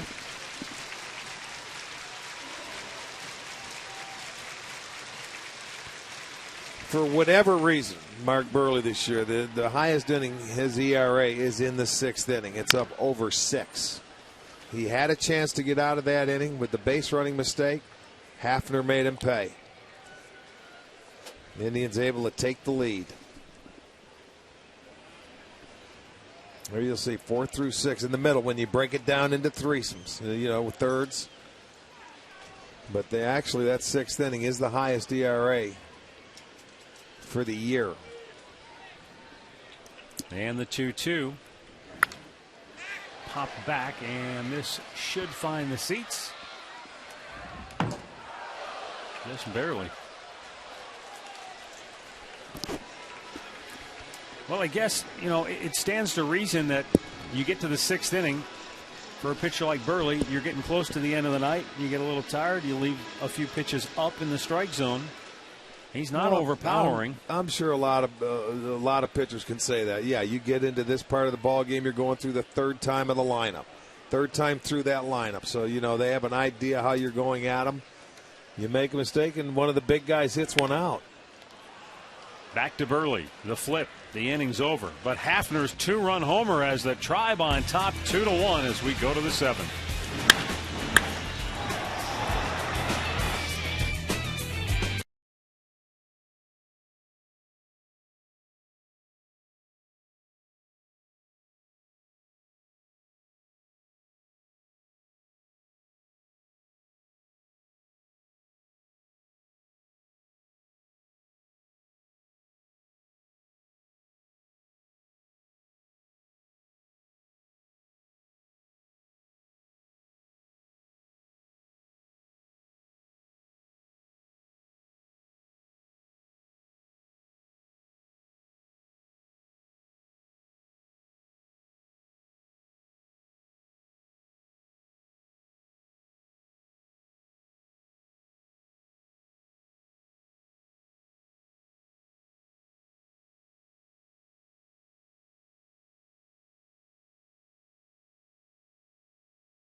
2-1 right now. Now, the guys mentioned it earlier. We've got a big Tommy celebration on Friday night, and the Indians still have a special ticket offer that you can take advantage of for Jim Tomey. $25 gets you a lower reserve ticket. $10 also to spend on food or merchandise throughout the ballpark. Get your tickets now. Go online to Indians.com. Matt, Rick, Mike, back up to you guys.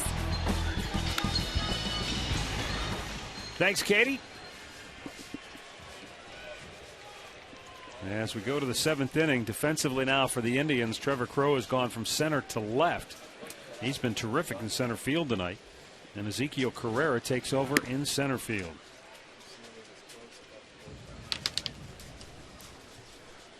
Indians shift 3 on the right side for Adam Dunn. He is 0 for 2, couple of strikeouts here tonight. Hot shot hit to first. Santana the flip. 1 away. Let's go back to the Hyundai Studios right now for an in-game update with Al Pawlowski. Hey, fellas, let's head out to Fenway Park where the Boston Red Sox trying to clinch that wild card sometime in the next few days. They were tied with Baltimore here, 1-1 in the bottom of the 4th. Carl Crawford, a double off the wall, scores 2. Boston now leads the O's 4-1. They're in the bottom of the 5th. Back to you. All right, thanks, Al.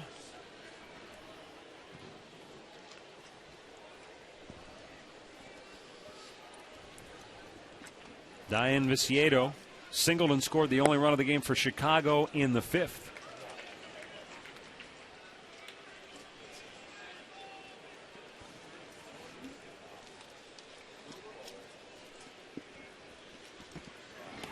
Down low. 1 ball, 1 strike.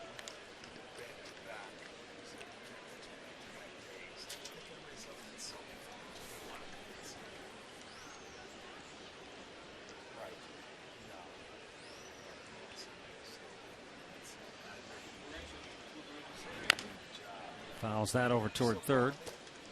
1 ball, 2 strikes.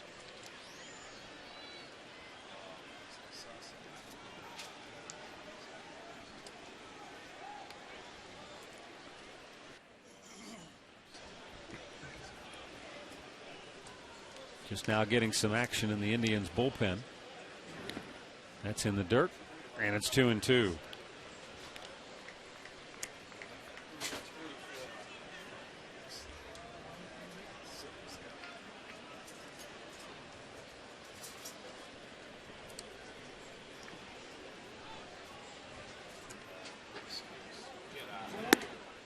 Fastball runs high, full count.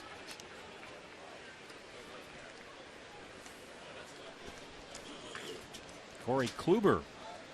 Just getting some work. I don't see him coming into a game like this. 3-2 pitch. Breaking ball fouled right back into the chest protector of Lou Marson. Go off his arm first. That's a stinger right there. See if it goes off his forearm. Oh, shoulder. Yeah, shoulder. You know, those catchers, when they take their masks up like that, you know it went off a piece of their body. A little bit outside with the fastball. That's just the first walk of the night for Jimenez. So 1 on, 1 out. Brent Morel to the plate, 0 for 2.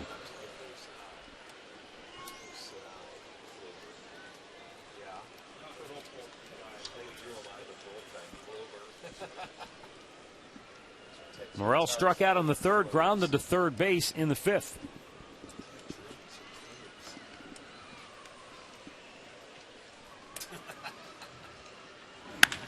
Oh, that is charged deep left center and high off the wall. Viciedo around second, on his way to third. They're going to wave him home. Here comes Donald's relay to the plate. It's offline, and Viciedo scores to tie the game. So the RBI double. And just like that, Chicago comes back to knot it up. They were going to force him to make 2 good throws. And I think if they do, it would have been really close. Because by the time they get this ball, here comes Carrera that gets it into Donald. If Donald makes a 1-hop throw, interesting. Interesting. It didn't. It hopped twice. And that would have been close. But they do score the run. That's why it takes 2 excellent throws to get a guy that's off and running. So they had a 1-0 lead, or excuse me, they were down by a run. They were aggressive. They tied it up. And out comes Tim Belcher.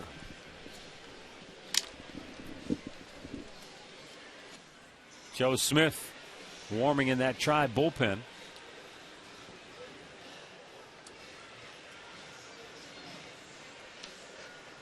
You can see Jimenez obviously disappointed that he's given that lead right back.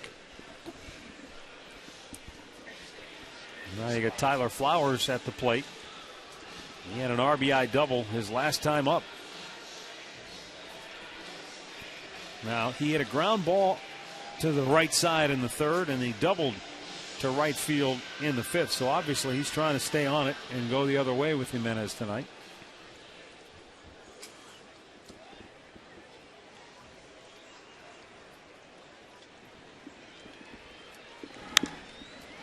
Popped back out of play. No, he didn't try to go the other way that time. He was trying to turn on it.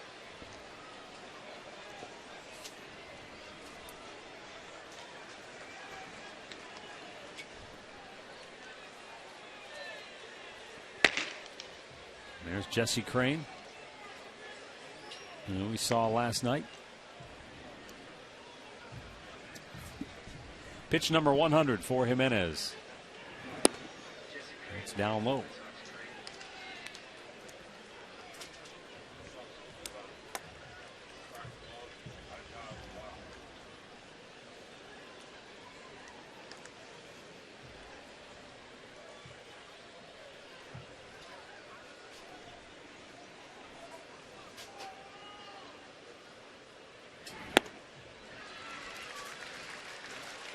One and 2 to count.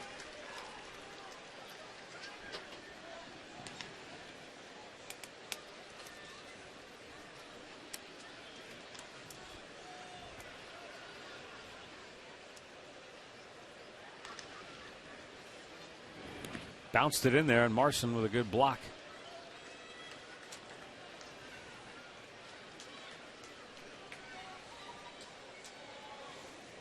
Go ahead run in scoring position for Chicago.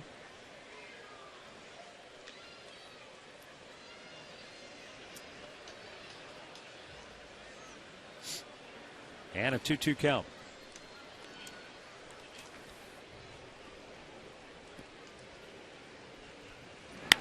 Fastball popped in the air, shallow right. In comes Fukudome. He'll make the running catch, and we've got 2 down.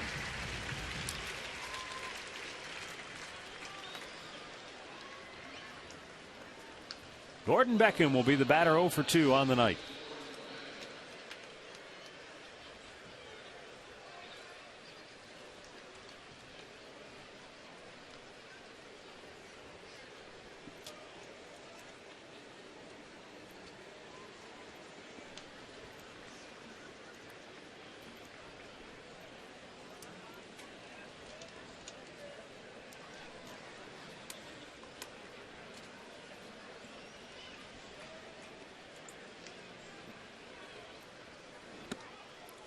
Pitch is inside for ball 1. Beckham was perfect last night, going 3 for 3 with 3 doubles. He's been very good defensively this year for Chicago. They have no problems with that part of his game. No, they expected him to be more of an offensive threat. You know, he came up in his rookie year and really, you know, put up some very good numbers in the second half of his first season. And he just hasn't been the same since.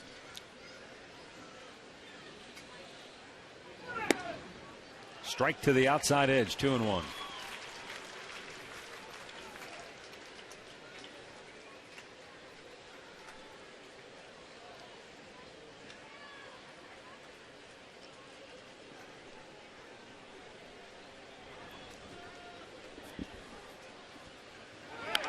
Fouled back over the screen. And we're even up at 2-2.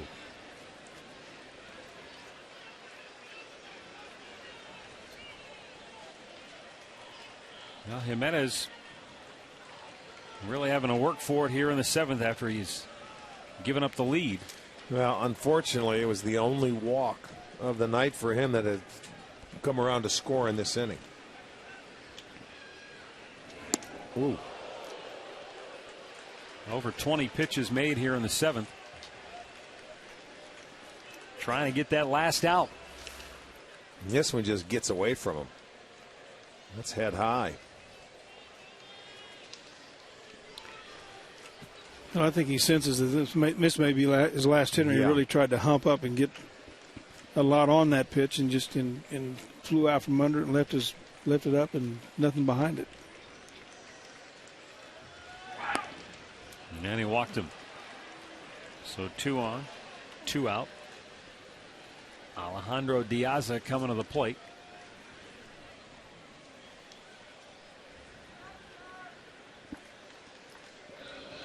Manny Acta's going to stay with him. Diaz 1 for 3. An infield hit back in the 4th.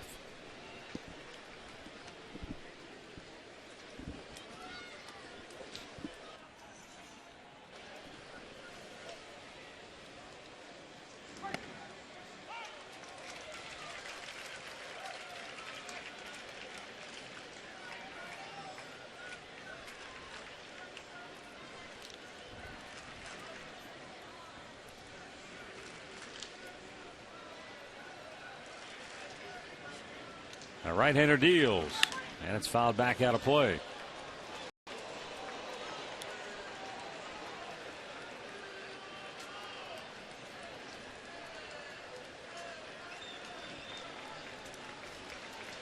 So now Ubaldo 1 strike from finishing this 7th inning and keeping it a tie game.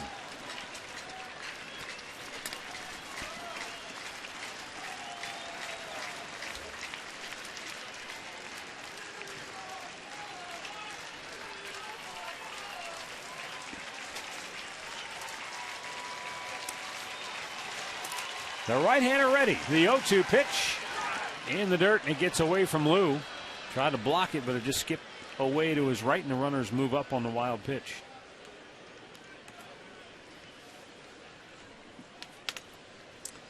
Well, might have been a curveball. There it was, yes, indeed. And he bounces that one in front, and Lou tried to get over there. He got the protector on it, but it deflected by him, so they will get into scoring position now. The first base open, so it's awfully big here to get this final out and keep it a tie ball game.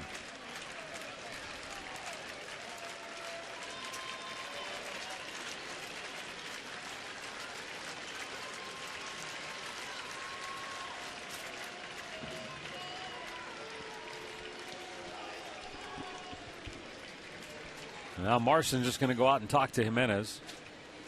Well, they kept shaking him off, so they want to make sure they get on the same page, and rightfully so. If you want to come back with that curveball again, you know, if you bounce it, you've got a guy in scoring position now. You've got to be totally convinced that you want to throw that right pitch, whatever it may be. Whatever Lou asked him, Jimenez said one thing, yeah. He just wanted to make sure they were on the same page. Now Marson ready. And that 1-2 is line to center, a base hit. That's going to get the go-ahead run home in Morel. Here comes Beckham, cut off. They've got Diaz hung up in no man's land. And they tag him out to end the inning. But the White Sox score a pair, lead it 4-2. Time now for the Cleveland Clinic 7th inning stretch. Indians fans, get up, let's move it.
Posturepedic mattress made in Northeast Ohio.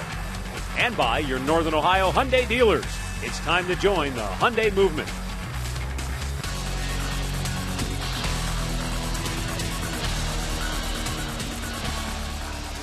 All right, back here. Bottom half of the 7th inning. Call to the bullpen brought to you by Verizon 4G LTE. Roulier on the most advanced 4G network in the world. Mark Burley done for the night. He went his 6 innings. Time to go to the bullpen and call Jesse Crane for the 64th time. 8-3 record, 2.27 ERA. Fastball, good slider. They came back and got a big 2-out base hit to take a 2-run lead. So now the offense is going to have to turn it around and pick it back up.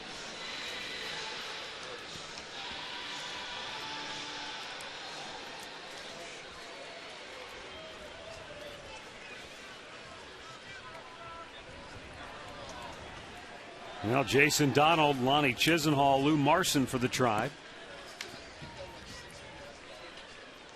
Donald has singled and walked. And a breaking ball, first pitch down low.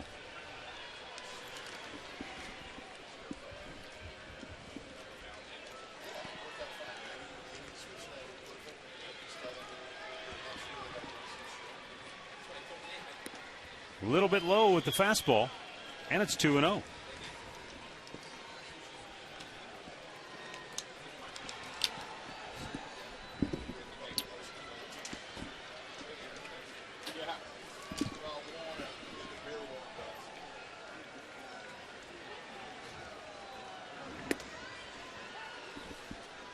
Another breaking ball. That one gets in for a strike.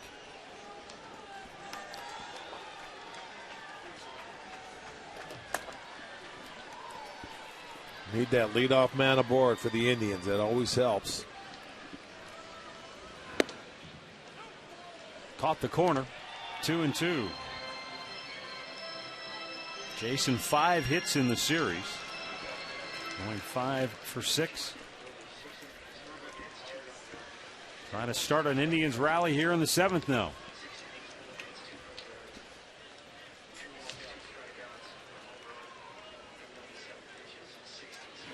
That fastball bounced to short. Ramirez backs up, guns the throw over to get him. Well, it helps to have a strong arm. Visit Lowe's to pick up your instant win game card for a chance to win World Series tickets. Compliments of Scott's.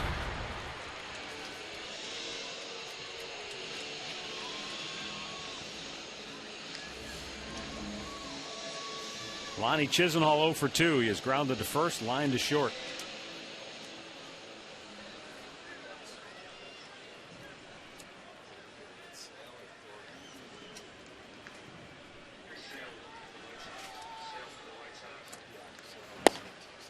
And a fastball strike.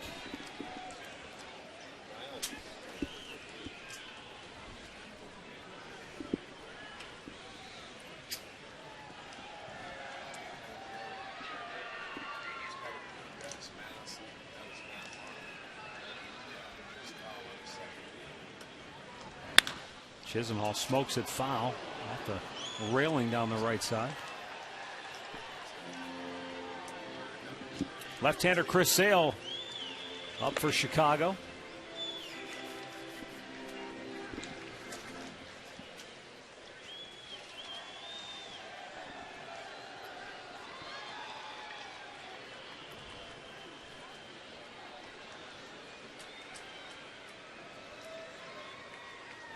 High heater fouled back. Hey, tomorrow at 4 o'clock, join Bruce Drennan. All bets are off live from the Cleveland Sports Hall of Fame induction ceremonies. All right, that's right. Mike Egan going in tomorrow evening. That's right. Congratulations to him. Lonnie Chisenhall awaits the 0-2. They want it up high again, and again he fouls it back.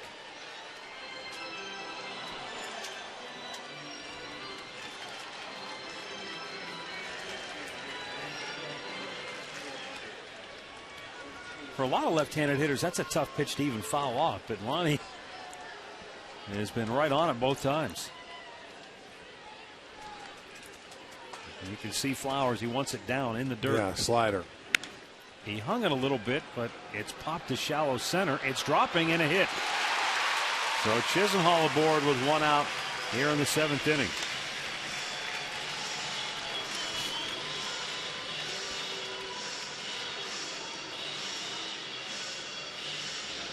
Well, you know, he gets jammed by it, but gets enough of it.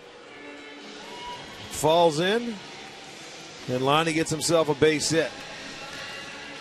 You know, people sit at home and you sit there and wonder, you see, you know, that ball was in the air a long time. You know, why in the world, you know, Rios has got good speed. He's a decent center fielder. Why can't he get to that ball? And as you know, Arch, in playing the outfield and playing the infield, you read the bat as much as you do, you know, how well the ball is hit. And a lot of times you'll get fooled by a full cut like that. They hit the ball at the end of the bat or get jammed a little bit. And you won't get that, you know, that 1 or 2 step jump that you need to be able to get the ball like that. And at this type of the time of the game, maybe playing a step or 2 deeper. Right. You know, so that ball just, if your infielder doesn't get it, it's a tough catch. I was just going to say, the other thing that the average fan doesn't realize is just how much grass out there in center baby, field. there's a lot of area to cover out there. Even if you're a world-class athlete with good speed, that's a long way to run, man. Well, I know when Archie and I played together, and I played a little bit of left field, when the game was over, his tongue was hanging down around his knees. Well, it depends on who was on the mound. Sometimes that happened all the time. Weekly tap to second base. 4-6-3 twin killer ends the inning. We go to the 8th. 4-2 Chicago.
White Sox lead it. Like Panini's franchise group on Facebook for your chance to win giveaways and prizes. 4-2 Chicago. Indians go to the bullpen, and Chad Durbin coming on to work the 8th inning. Durbin will face Alexei Ramirez, A.J. Pierzynski, and Alex Rios.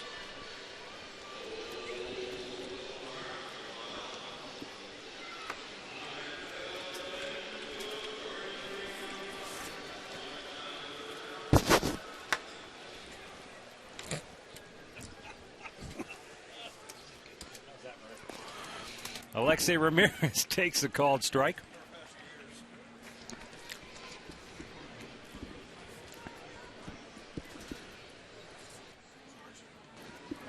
And it's low and away.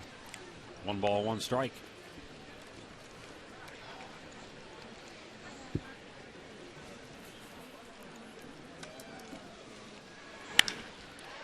In the air, pretty well hit, deep center field, and it is gone. Alexi Ramirez with his 15th home run of the year. And makes it a 5-2 Chicago lead.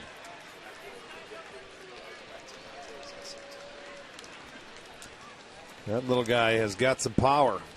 He hit that ball a long way to left center field. His 15th home run. So Durbin comes in and allows a solo home run. That makes it a 5-2 game. Hanging cutter.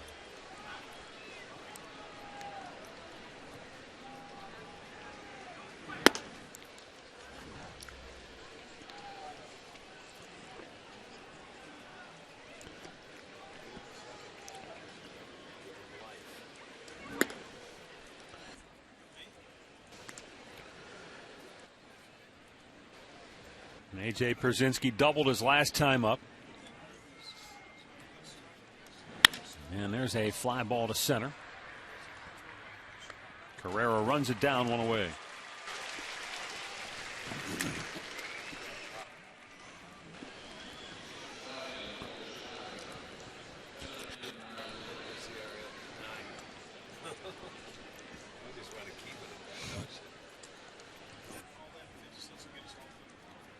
Alex Rios 0 for 3. Flied to deep center his last time up.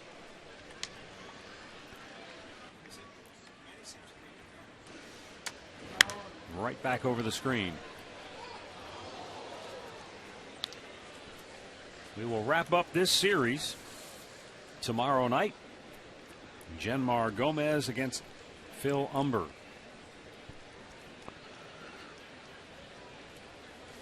And then the Twins will come to town for the weekend final home games. You guys playing solo tomorrow? Yes, we are. We understand, though, that you want to come in and give us a little help on Saturday. Let me think. Doubleheader. Yeah, let me think. No, I don't. We'll sit with Bert. There's a long drive to deep left, and Alex Rios has homered for the 12th time this year. Second White Sox home run in the inning. And they now lead it 6-2.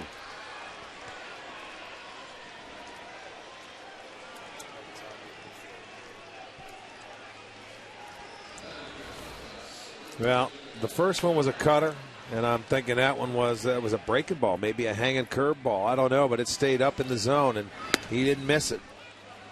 So a pair of solo home runs in the inning, and they have a 4-run lead now.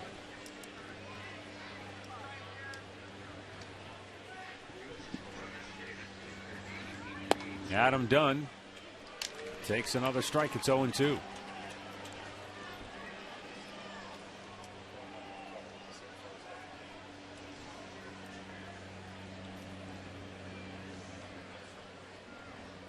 Here's the pitch. He almost chased after it. Tim Cheetah said he didn't go. I got a story about Tim Cheetah if we have time later. Good one. Well, there's only one out, so. Yeah, pretty good. Well, I'll wait till 2 to make sure I get a cliffhanger. You heard the Dave Bresnahan? You ever heard of Dave Bresnahan? No. Catcher down in Double-A, threw the ball into right through. I managed an A ball in 1980. So what year was that? 87. And Dave Bresnahan was playing in Double-A in Williamsport, and he came up with the idea to peel a potato, keep it in his hip pocket, get a runner on third base, receive the pitch, and then come up and fire the ball to third base, but throw it way out in the outfield. Just airmail it and get that guy to come home. He's sitting there with the baseball in his glove. Well, he called a major league umpire, according to Dave. Called a major league umpire to ask his opinion on whether it was legal or not. And Tim Cheetah, he called Tim Cheetah, according to Dave. And I talked to him. He called Tim, said, sure, it's legal. So he does it. But 3 months later, he was looking for another job. Dave was. He threw a peeled potato He threw into the a peeled outfield. potato in the outfield. Got the out at the plate, but they kicked him out of the game, and we kicked him out of the organization shortly thereafter. I thought it was great. Now, wait, that works at fantasy camp. I mean, that's legal down there yeah, at fantasy yeah. camp. Except I couldn't get Grover to swing at that. Oh, we had an apple. It was an apple. It was an Taped apple. up an apple, And he right. wouldn't swing at it. Because he can pick it up, man. Well, that's the problem. We needed a different hitter. You guys gave me the worst hitter to try to pull that you off got to with. try that with somebody else. Joe Askew or somebody like that. Like Charbonneau, he'll swing at anything. I smelled it before I saw it. Now the 0-1.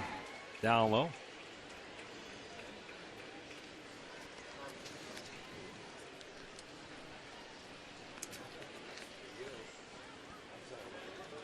The best, though, Matt, was when you hit the double. You're pitching, hit the double.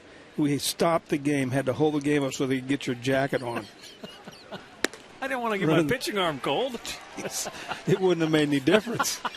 I might have gone from 58 miles an hour down to 55. Hey, you did well. Yeah, I was impressed. That really was.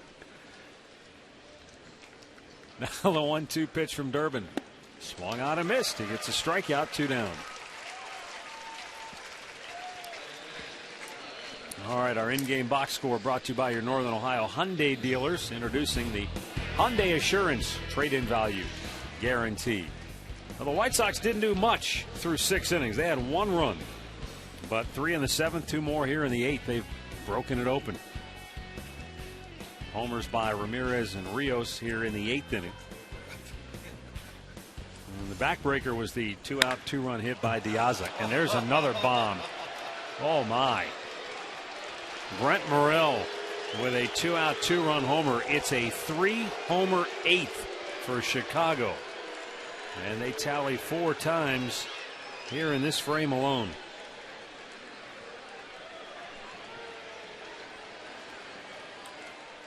And they now lead it 8-2. Well, Brent Morrell, he always hits the Indians, and it doesn't surprise me. He's missed his mark all night. Another breaking ball, that's going to leave. You don't locate it, it's not coming back. So 7 runs in the last 2 innings, and they're turning this into a rout. Tyler Flowers 1 for 3 on the night.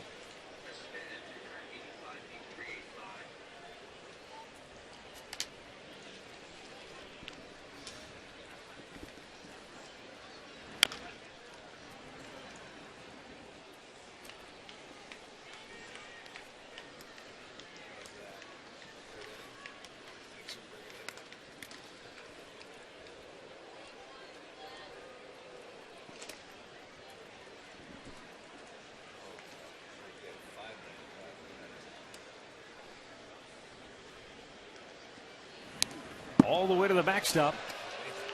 1-2 the count.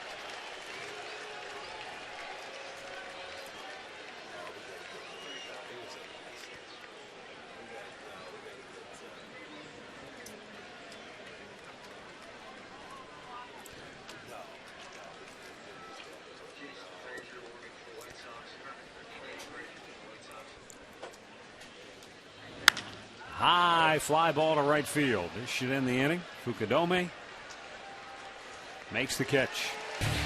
An ugly 8th, and the White Sox lead it 8-2.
8-2 Chicago as we go to the bottom of the 8th inning.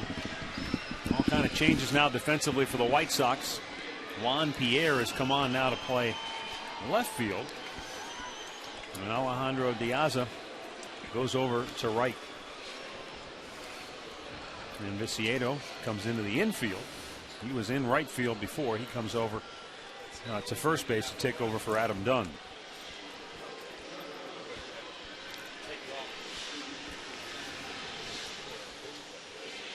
Jesse Crane worked the 7th. He'll stay on to pitch the 8th.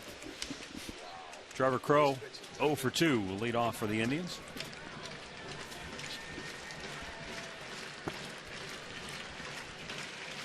Ooh, he almost hit him. Danced out of the way.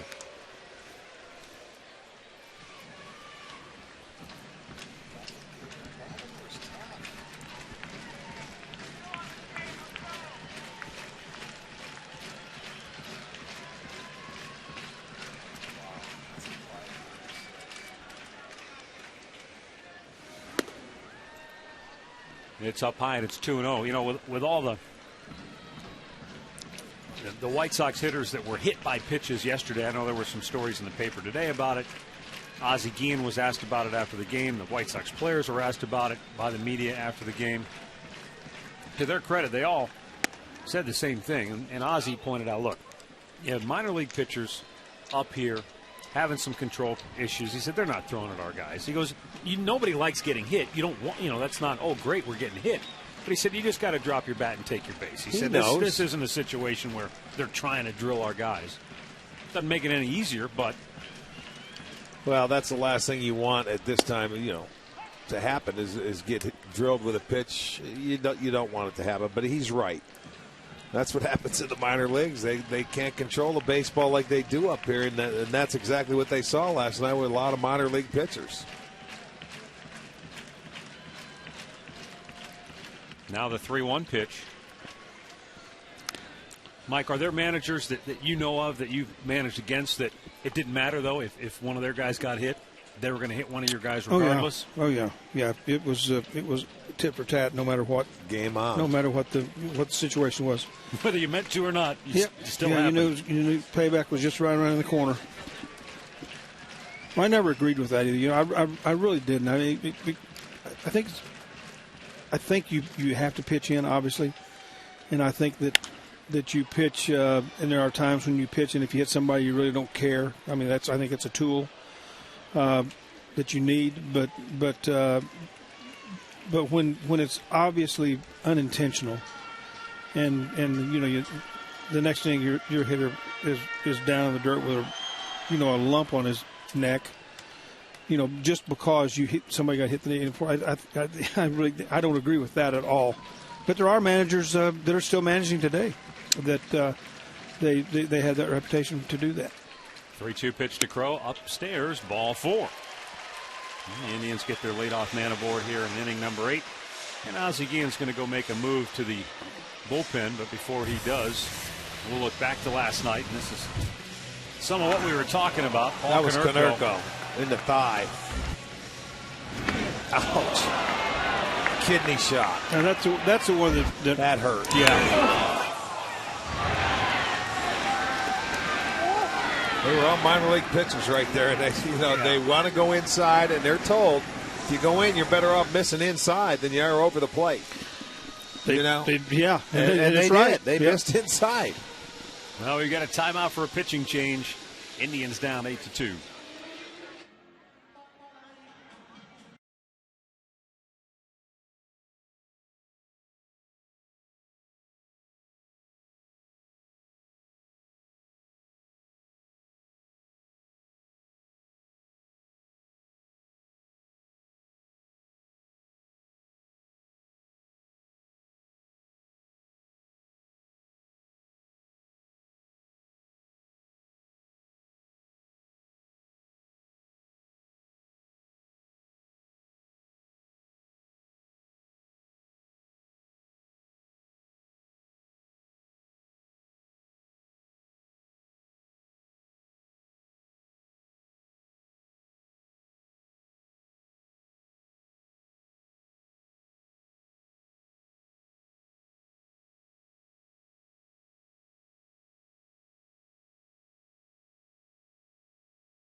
And Jason Frazier coming on now to pitch for Chicago. He started with the White Sox, or he started with the Blue Jays, I should say, and then came over to the White Sox. Kosuke Fukudome will be the batter now for the Indians. Well, the Indians, they did their damage, and it was one swing of the bat by Travis Hafner today. Off Mark Burley, his only mistake. He only gave up 4 hits today. Pitched to Jim.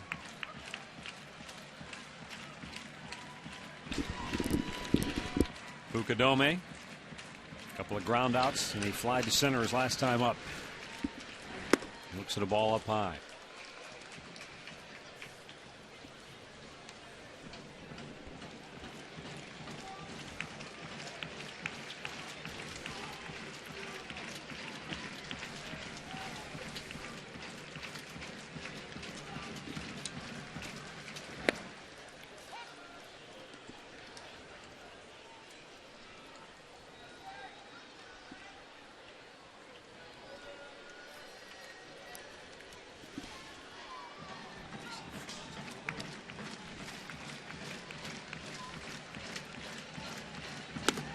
He tried to hold up, but he couldn't.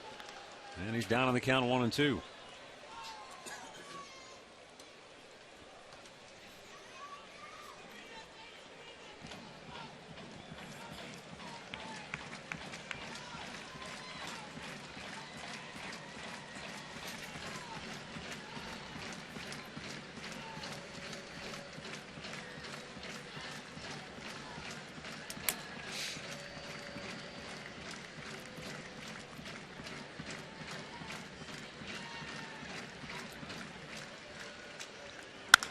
That's hit pretty well to right.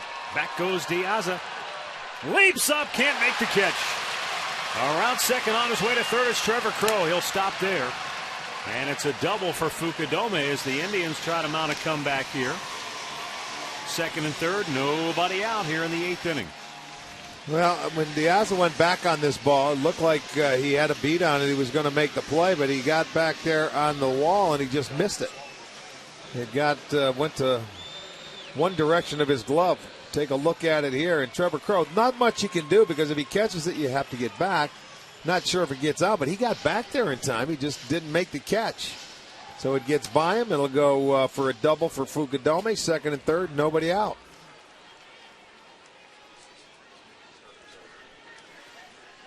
Well, Jason Kipnis doubled his last time up. And then Don Cooper, the pitching coach, coming out after one batter. I don't know if they have activity in the bullpen. They may be getting activity as we speak.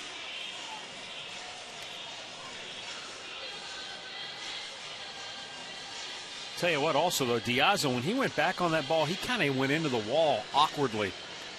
Almost looked like he knocked the wind out of himself. Left-hander Will Oman getting up. Take another look at this play when he goes into the wall. You know, he went back and it was sort of weird. See, he's turned the wrong way as that glove goes up. He had it right there, but lands into the wall. That's a ball you got to catch. But he leaned into it, hit his shoulder. He really looked like he didn't know where the wall was. Right. And jumped expecting to hit the wall. And it wasn't there. And it wasn't there. Yeah. The fact of the matter is, as the ball approached his glove, he looked down at the ground to see what in the world was going on. Jason Kipnis, 1 for 3, doubled his last time up. Trying to keep the Indians' offense alive here.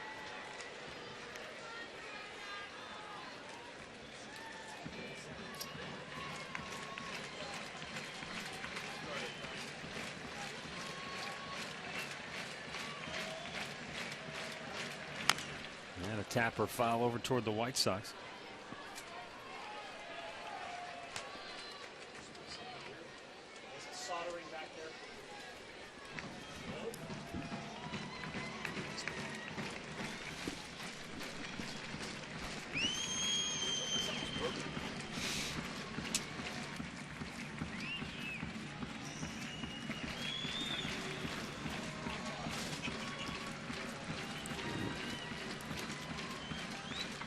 Now the set by Frazier in the 0-2 pitch. Kipnis up high with it.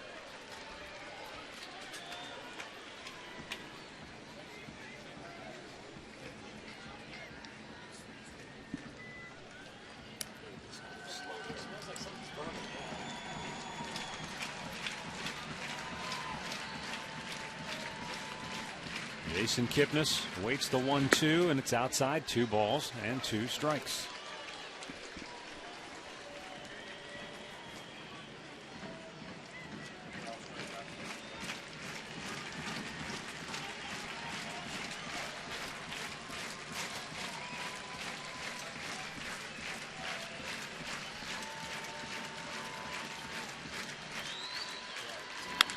He golfs that one to right field. Back goes Diaz again. He's at the wall. He leaps up, and this time he makes the catch.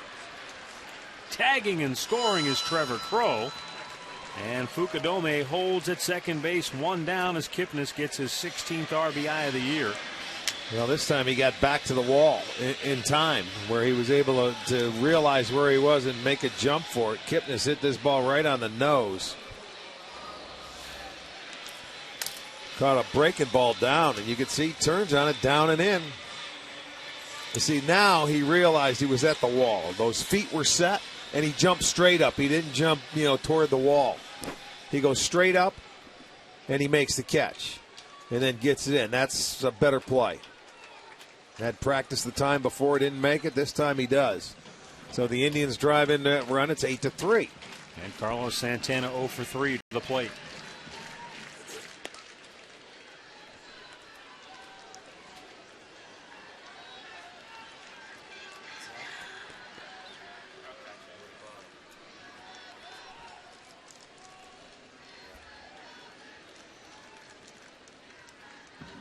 Funny how sometimes an outfielder might go a whole game without even getting a ball hit in his direction.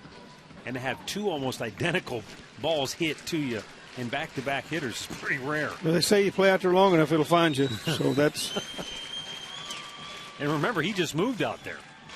He was over in left field almost the entire ball game. And wouldn't you know it, he did have 1 ball hit to him earlier tonight, back in the 4th inning. But he was tested on back-to-back balls here in the 8th. Came up empty on the first one, but got the second one.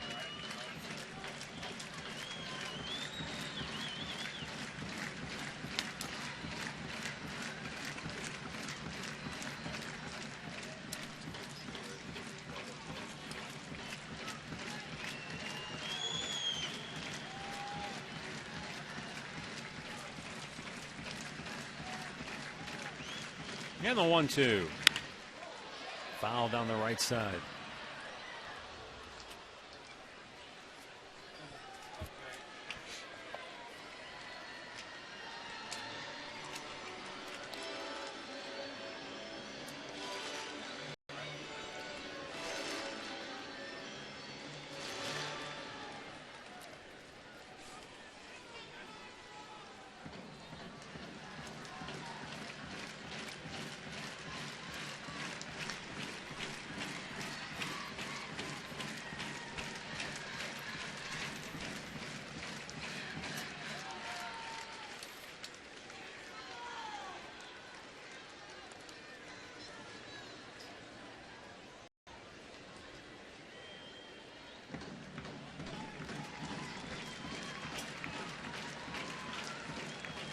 Well, eventually they'll get on the same page here, but they're going to have to get another meeting before they accomplish that.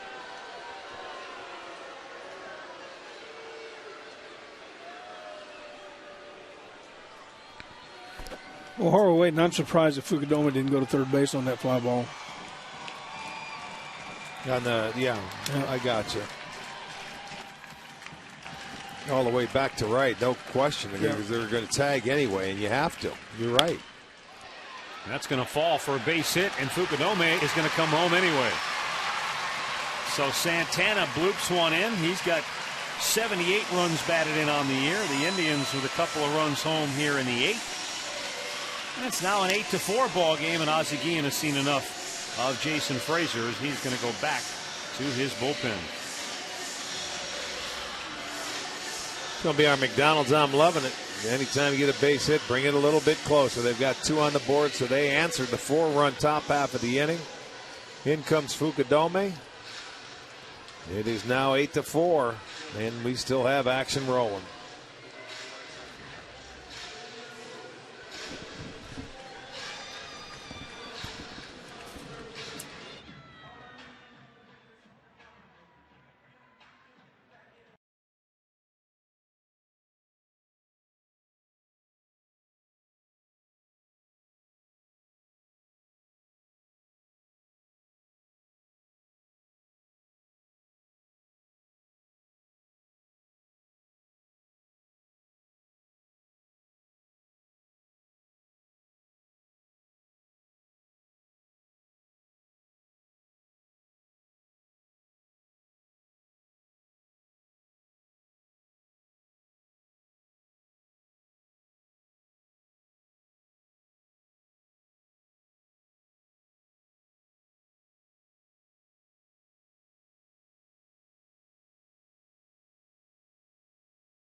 Travis Hafner coming to the plate. Will Oman coming into the game for Chicago.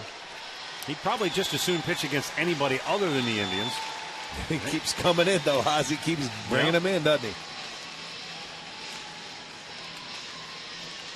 Well, that's what happens. You have 3 left-handers out of that pen. He's coming in now with a 4-run lead, though. Well, so you know what?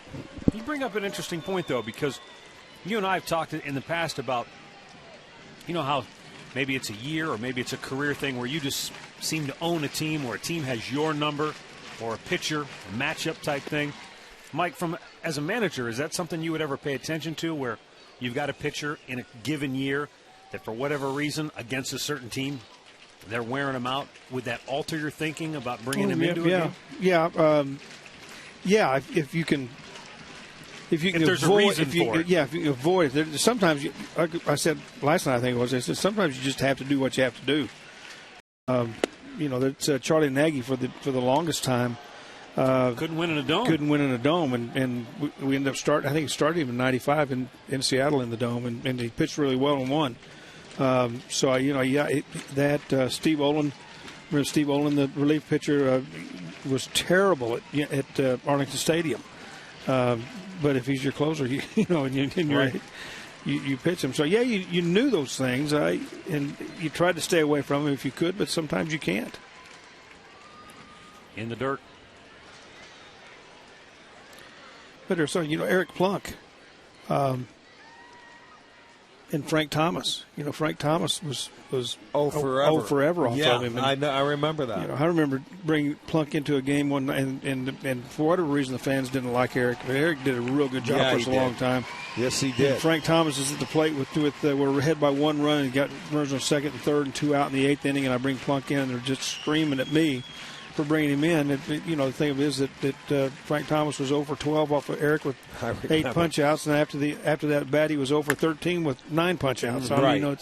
You do have the statistics to back up some of the moves that you do make. Some of them, not all of them. There are times that you will make a baseball decision just based on what your instinct says, gut feeling. Yeah, and but there are so many statistics out there today that are available. They almost have what is it, paralysis by analysis? There's so much of it out there. Travis Hafner awaiting a 1-2 pitch from Oman. And then it grounds it foul. Along those same lines then, especially, because we're talking about Omen in this instance and his struggles against the Indians this year. When you look at a guy who's having trouble in a particular year, whether it's against a team or against a batter, how much of that do you look at, okay, there's something real here, and how much of it do, well, it's just coincidence? I think a lot of it, if it's just for 1 year, I think a lot of it's coincidence. It's just it's a trend for that year. Baseball is a game of cycles. I mean, it really, really is. And now if you go, a year, 2 years, or 2 years, 3 years, and it's still going on, there's some, is he tipping his pitches? Does the stuff just not match up with the type hitters that they've got? I mean, obviously you look at that to begin with, but you really delve into it. At that point too? Most of the time, it's just in the individual's head. It really is. Toby Harrah couldn't hit Louis Tiant with a boat four. I mean, it was in Toby's head. There's a lot of the stuff that goes on in this game that way. Hafner lays off, 2-2. Well, I remember, too, and speaking of 1995, Mo Vaughn couldn't hit Paul Ossenmacher. A lot of people couldn't hit Paul Ossenmacher. Ken Griffey Jr. He matched up. How many times did he match up against him? Yeah, I mean, you tell me how many times he'd come in against Seattle. Here comes Griffey. Here comes Ossie. The 2-2. Fouled away. But Paul made us awfully good. I mean, he really, really did. He has that guy that could pitch in the 7th or 8th inning and get you to the closer to Mesa or Jackson, and truth be known, Paul was not as effective against right-handers, but had the stuff to be able to get right-handers out too. In '95, I left Paul in. We left him in to face Griffey and Buhner.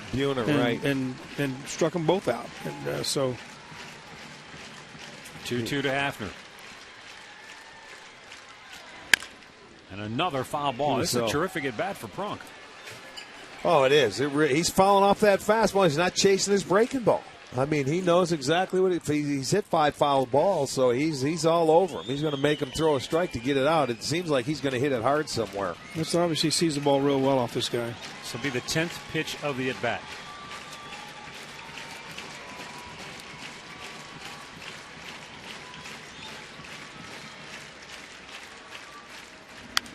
Another foul back. Boy. He hit that one hard, just hit it backwards. I'll tell you what, he keeps messing around. Prunk may go deep again. Yeah. He's having some really good swings.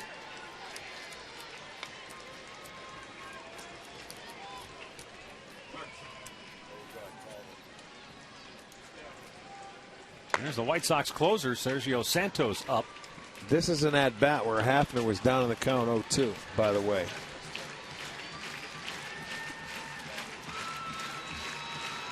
The 11th pitch of the at-bat. Oh. He finally got him to chase one to strike out. Well, he made him work for it, I'll tell you that. It's only the 3rd Indians hitter who has struck out tonight.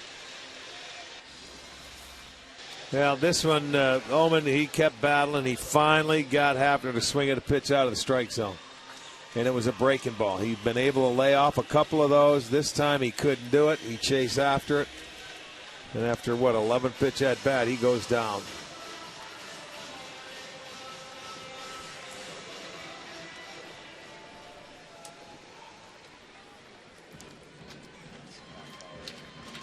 Ezekiel Carrera, who came on for Shelley Duncan,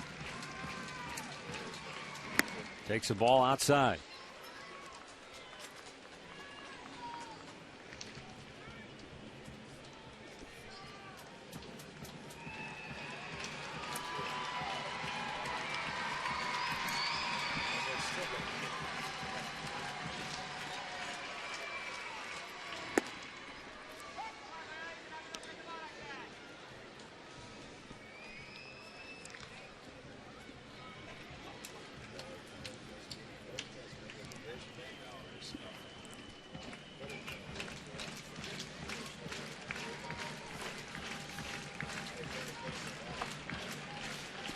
The 1-1. He got him to chase outside. And now Carrera down on the count.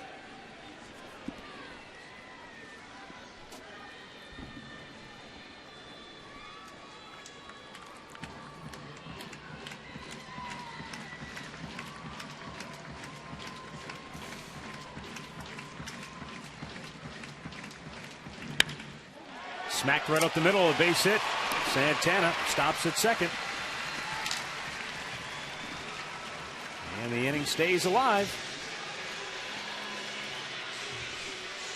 Jason Donald will be the batter. Well, he got him to chase the breaking ball away, and what's he do? He proceeds to come back and throw him a hanger right down the middle. You know, now that's why you're getting hit around the ballpark right there. I mean, he battled Hafner, and that was a good at-bat. I don't know if Hafner wore him out or not, but he just hung a pitch where you don't want to throw a left-handed hitter, especially a rookie. But he does, and Carrera gets a base knock. I think the one thing that we've seen tonight on a lot of pitches, the pitches up, the pitches that have been left up have just been hammered. Yes, they have. And that's just big league hitters. You leave the ball up, and big league hitters are going to hurt you and hurt you bad. Jason Donald takes a strike.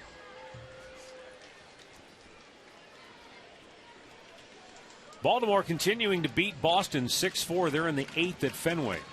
The Yankees beat Tampa earlier in the first game of a doubleheader 4-2.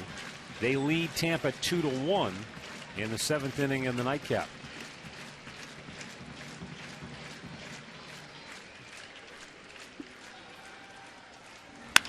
Donald with a drive toward right, but Diaza runs it down to end the inning. So the Indians get 2, but we go to the 9th. Tribe down 4.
Ninth inning here at Progressive Field. Frank Herman will come on now to pitch for the Indians. Herman will be facing Gordon Beckham, Alejandro Diaza, and then Alexi Ramirez. Beckham 0 for 2 on the night as you look at Herman's numbers.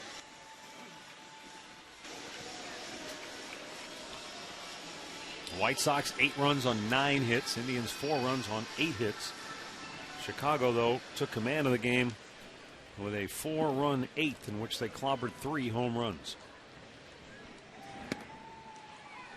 And Gordon Beckham looks at strike 1.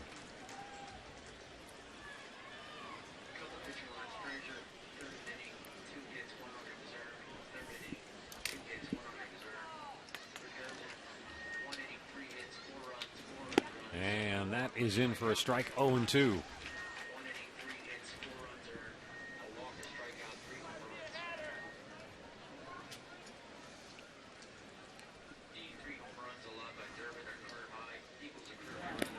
Down in the dirt, 1 ball, 2 strikes.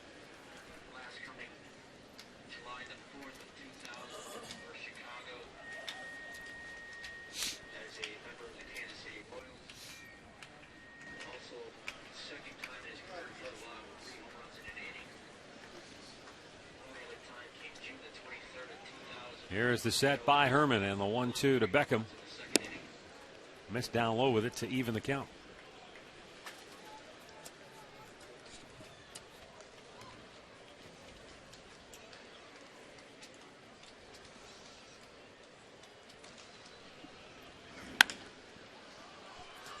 You know, you talk about the Indians' bullpen, which has in many ways been the backbone of this team all season long. They went into the season knowing that Chris Perez was going to be the closer, but he hadn't had a full season in the big leagues as a closer. He took over and did a terrific job last year after the Tribe traded Kerry Wood. And while certainly he's had his moments, and outside of Mariano Rivera, there are no perfect closers in baseball. Well, I think all in all, for his first year in that closer's role, he's done a heck of a job. No, I think I agree with that. It takes a real special person to be able to do that, to fill that role and fill it consistently. Chris, fits that. I mean, he's a tremendous competitor, believes a lot, totally in himself and his ability to do his job, and he has a short memory. And I think maybe the short memory may be the most important one of them all. But early on he had a lot of trouble throwing strikes and solved that, and he's been fun to watch. He's done a great job. That's it, throwing strikes for him. Nice pick at third. And a nice job at first by Santana. So Chisenhall and Santana both coming up with a nice work defensively. But with Chris Perez, Mike, again, stuff-wise, he's got good stuff. I wouldn't say he's got dominant, overpowering stuff, but he's got that it factor, doesn't he? Well, he's got some. Yeah, he does. He's got a lot of deception. He throws, a low 3/4, and has a little bit of movement. The big key for him and for all closers is the fact, especially back into the bullpen guys that are coming in late in the ball game, you got to throw strikes. If you throw strikes, you got a chance. I don't care how good your stuff is. You're coming in the game to get 3 outs. You've got to throw strikes. You can't walk a lot of people. And Chris has done a good job as the season has gone along. He's done better and better. And he's got good stuff, and he keeps the ball down. That's what I like about it. He keeps the ball down so well.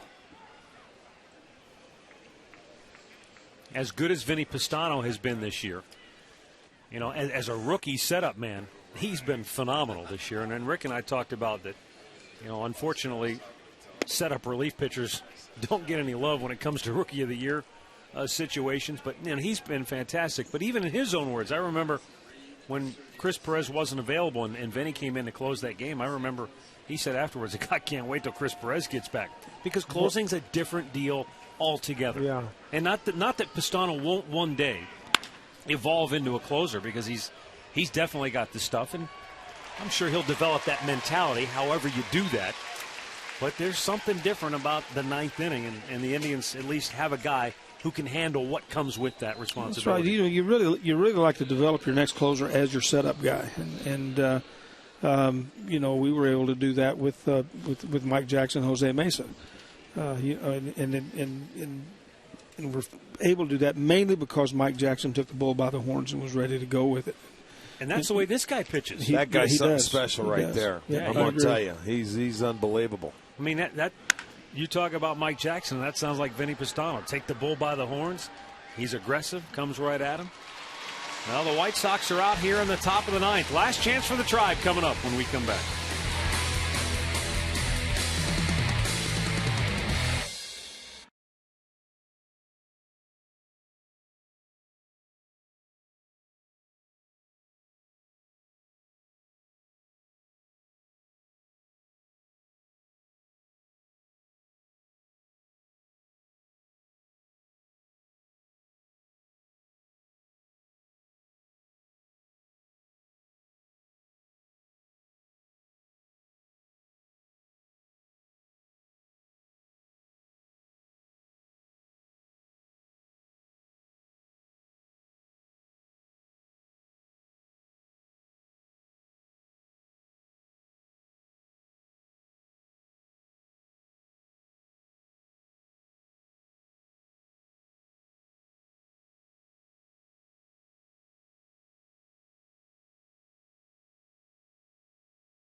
leading 8-4 Chicago. Sergio Santos, the Sox closer, will come on to work here in the last half of the ninth inning. And he'll be facing the Indians' bottom third of their lineup. Santos in his 60th game now on the year. 29 out of 35 in save situations. 87 strikeouts in his 60 innings of work. Now, this is a guy that's really stepped in for the White Sox this year after they got rid of Bobby Jenks. They didn't have a closer. They thought it was going to be Thornton. They tried to put it on sale. And if you remember this team coming out in the month of April, they blew 5 or 6 saves right out of the chute. And this guy has saved their bacon over the course of the year and has stepped in. And yeah, I think he gave up, his first earned run. It was back in late August on the road. So he has really had a unbelievable year and set up that bullpen for the White Sox. Well, I remember in spring training this year when the White Sox came in to play the Indians in Goodyear, spring training, and the talk was then Thornton was pitching that day, that Matt was going to be their closer. Right. And I love Matt Thornton. I had him in Seattle. He's a great guy. Has good stuff. But Matt does not have the mental makeup to be a closer. And I wondered about that decision back then. And well, this guy, he stepped up.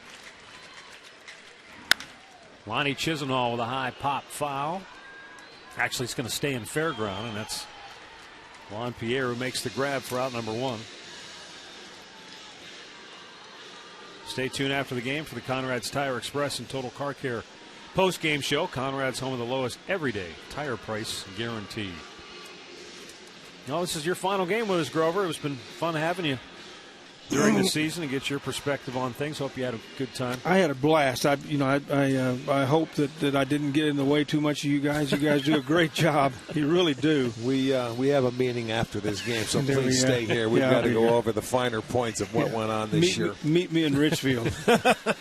You are not allowed. You're doing the post game tonight, and I get to leave early. I avoided all the little plastic cards that you guys have to read during this game. I really have enjoyed it. It's been a lot more fun than I anticipated it might be, and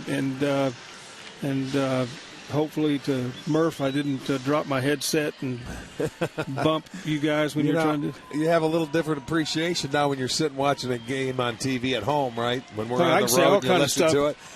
You can yell at us now, but you'll know where we're coming That's from. Right. I can say all kind of stuff when I'm home in my living room.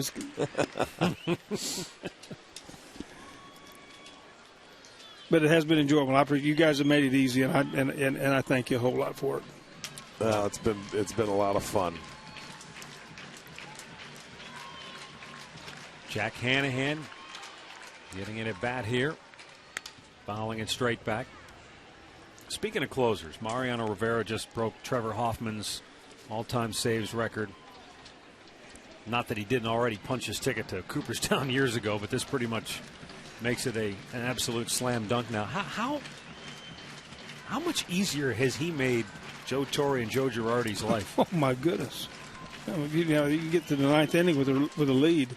He doesn't blow, and it just if he blows it, it's just absolutely mind-boggling. And he's done that.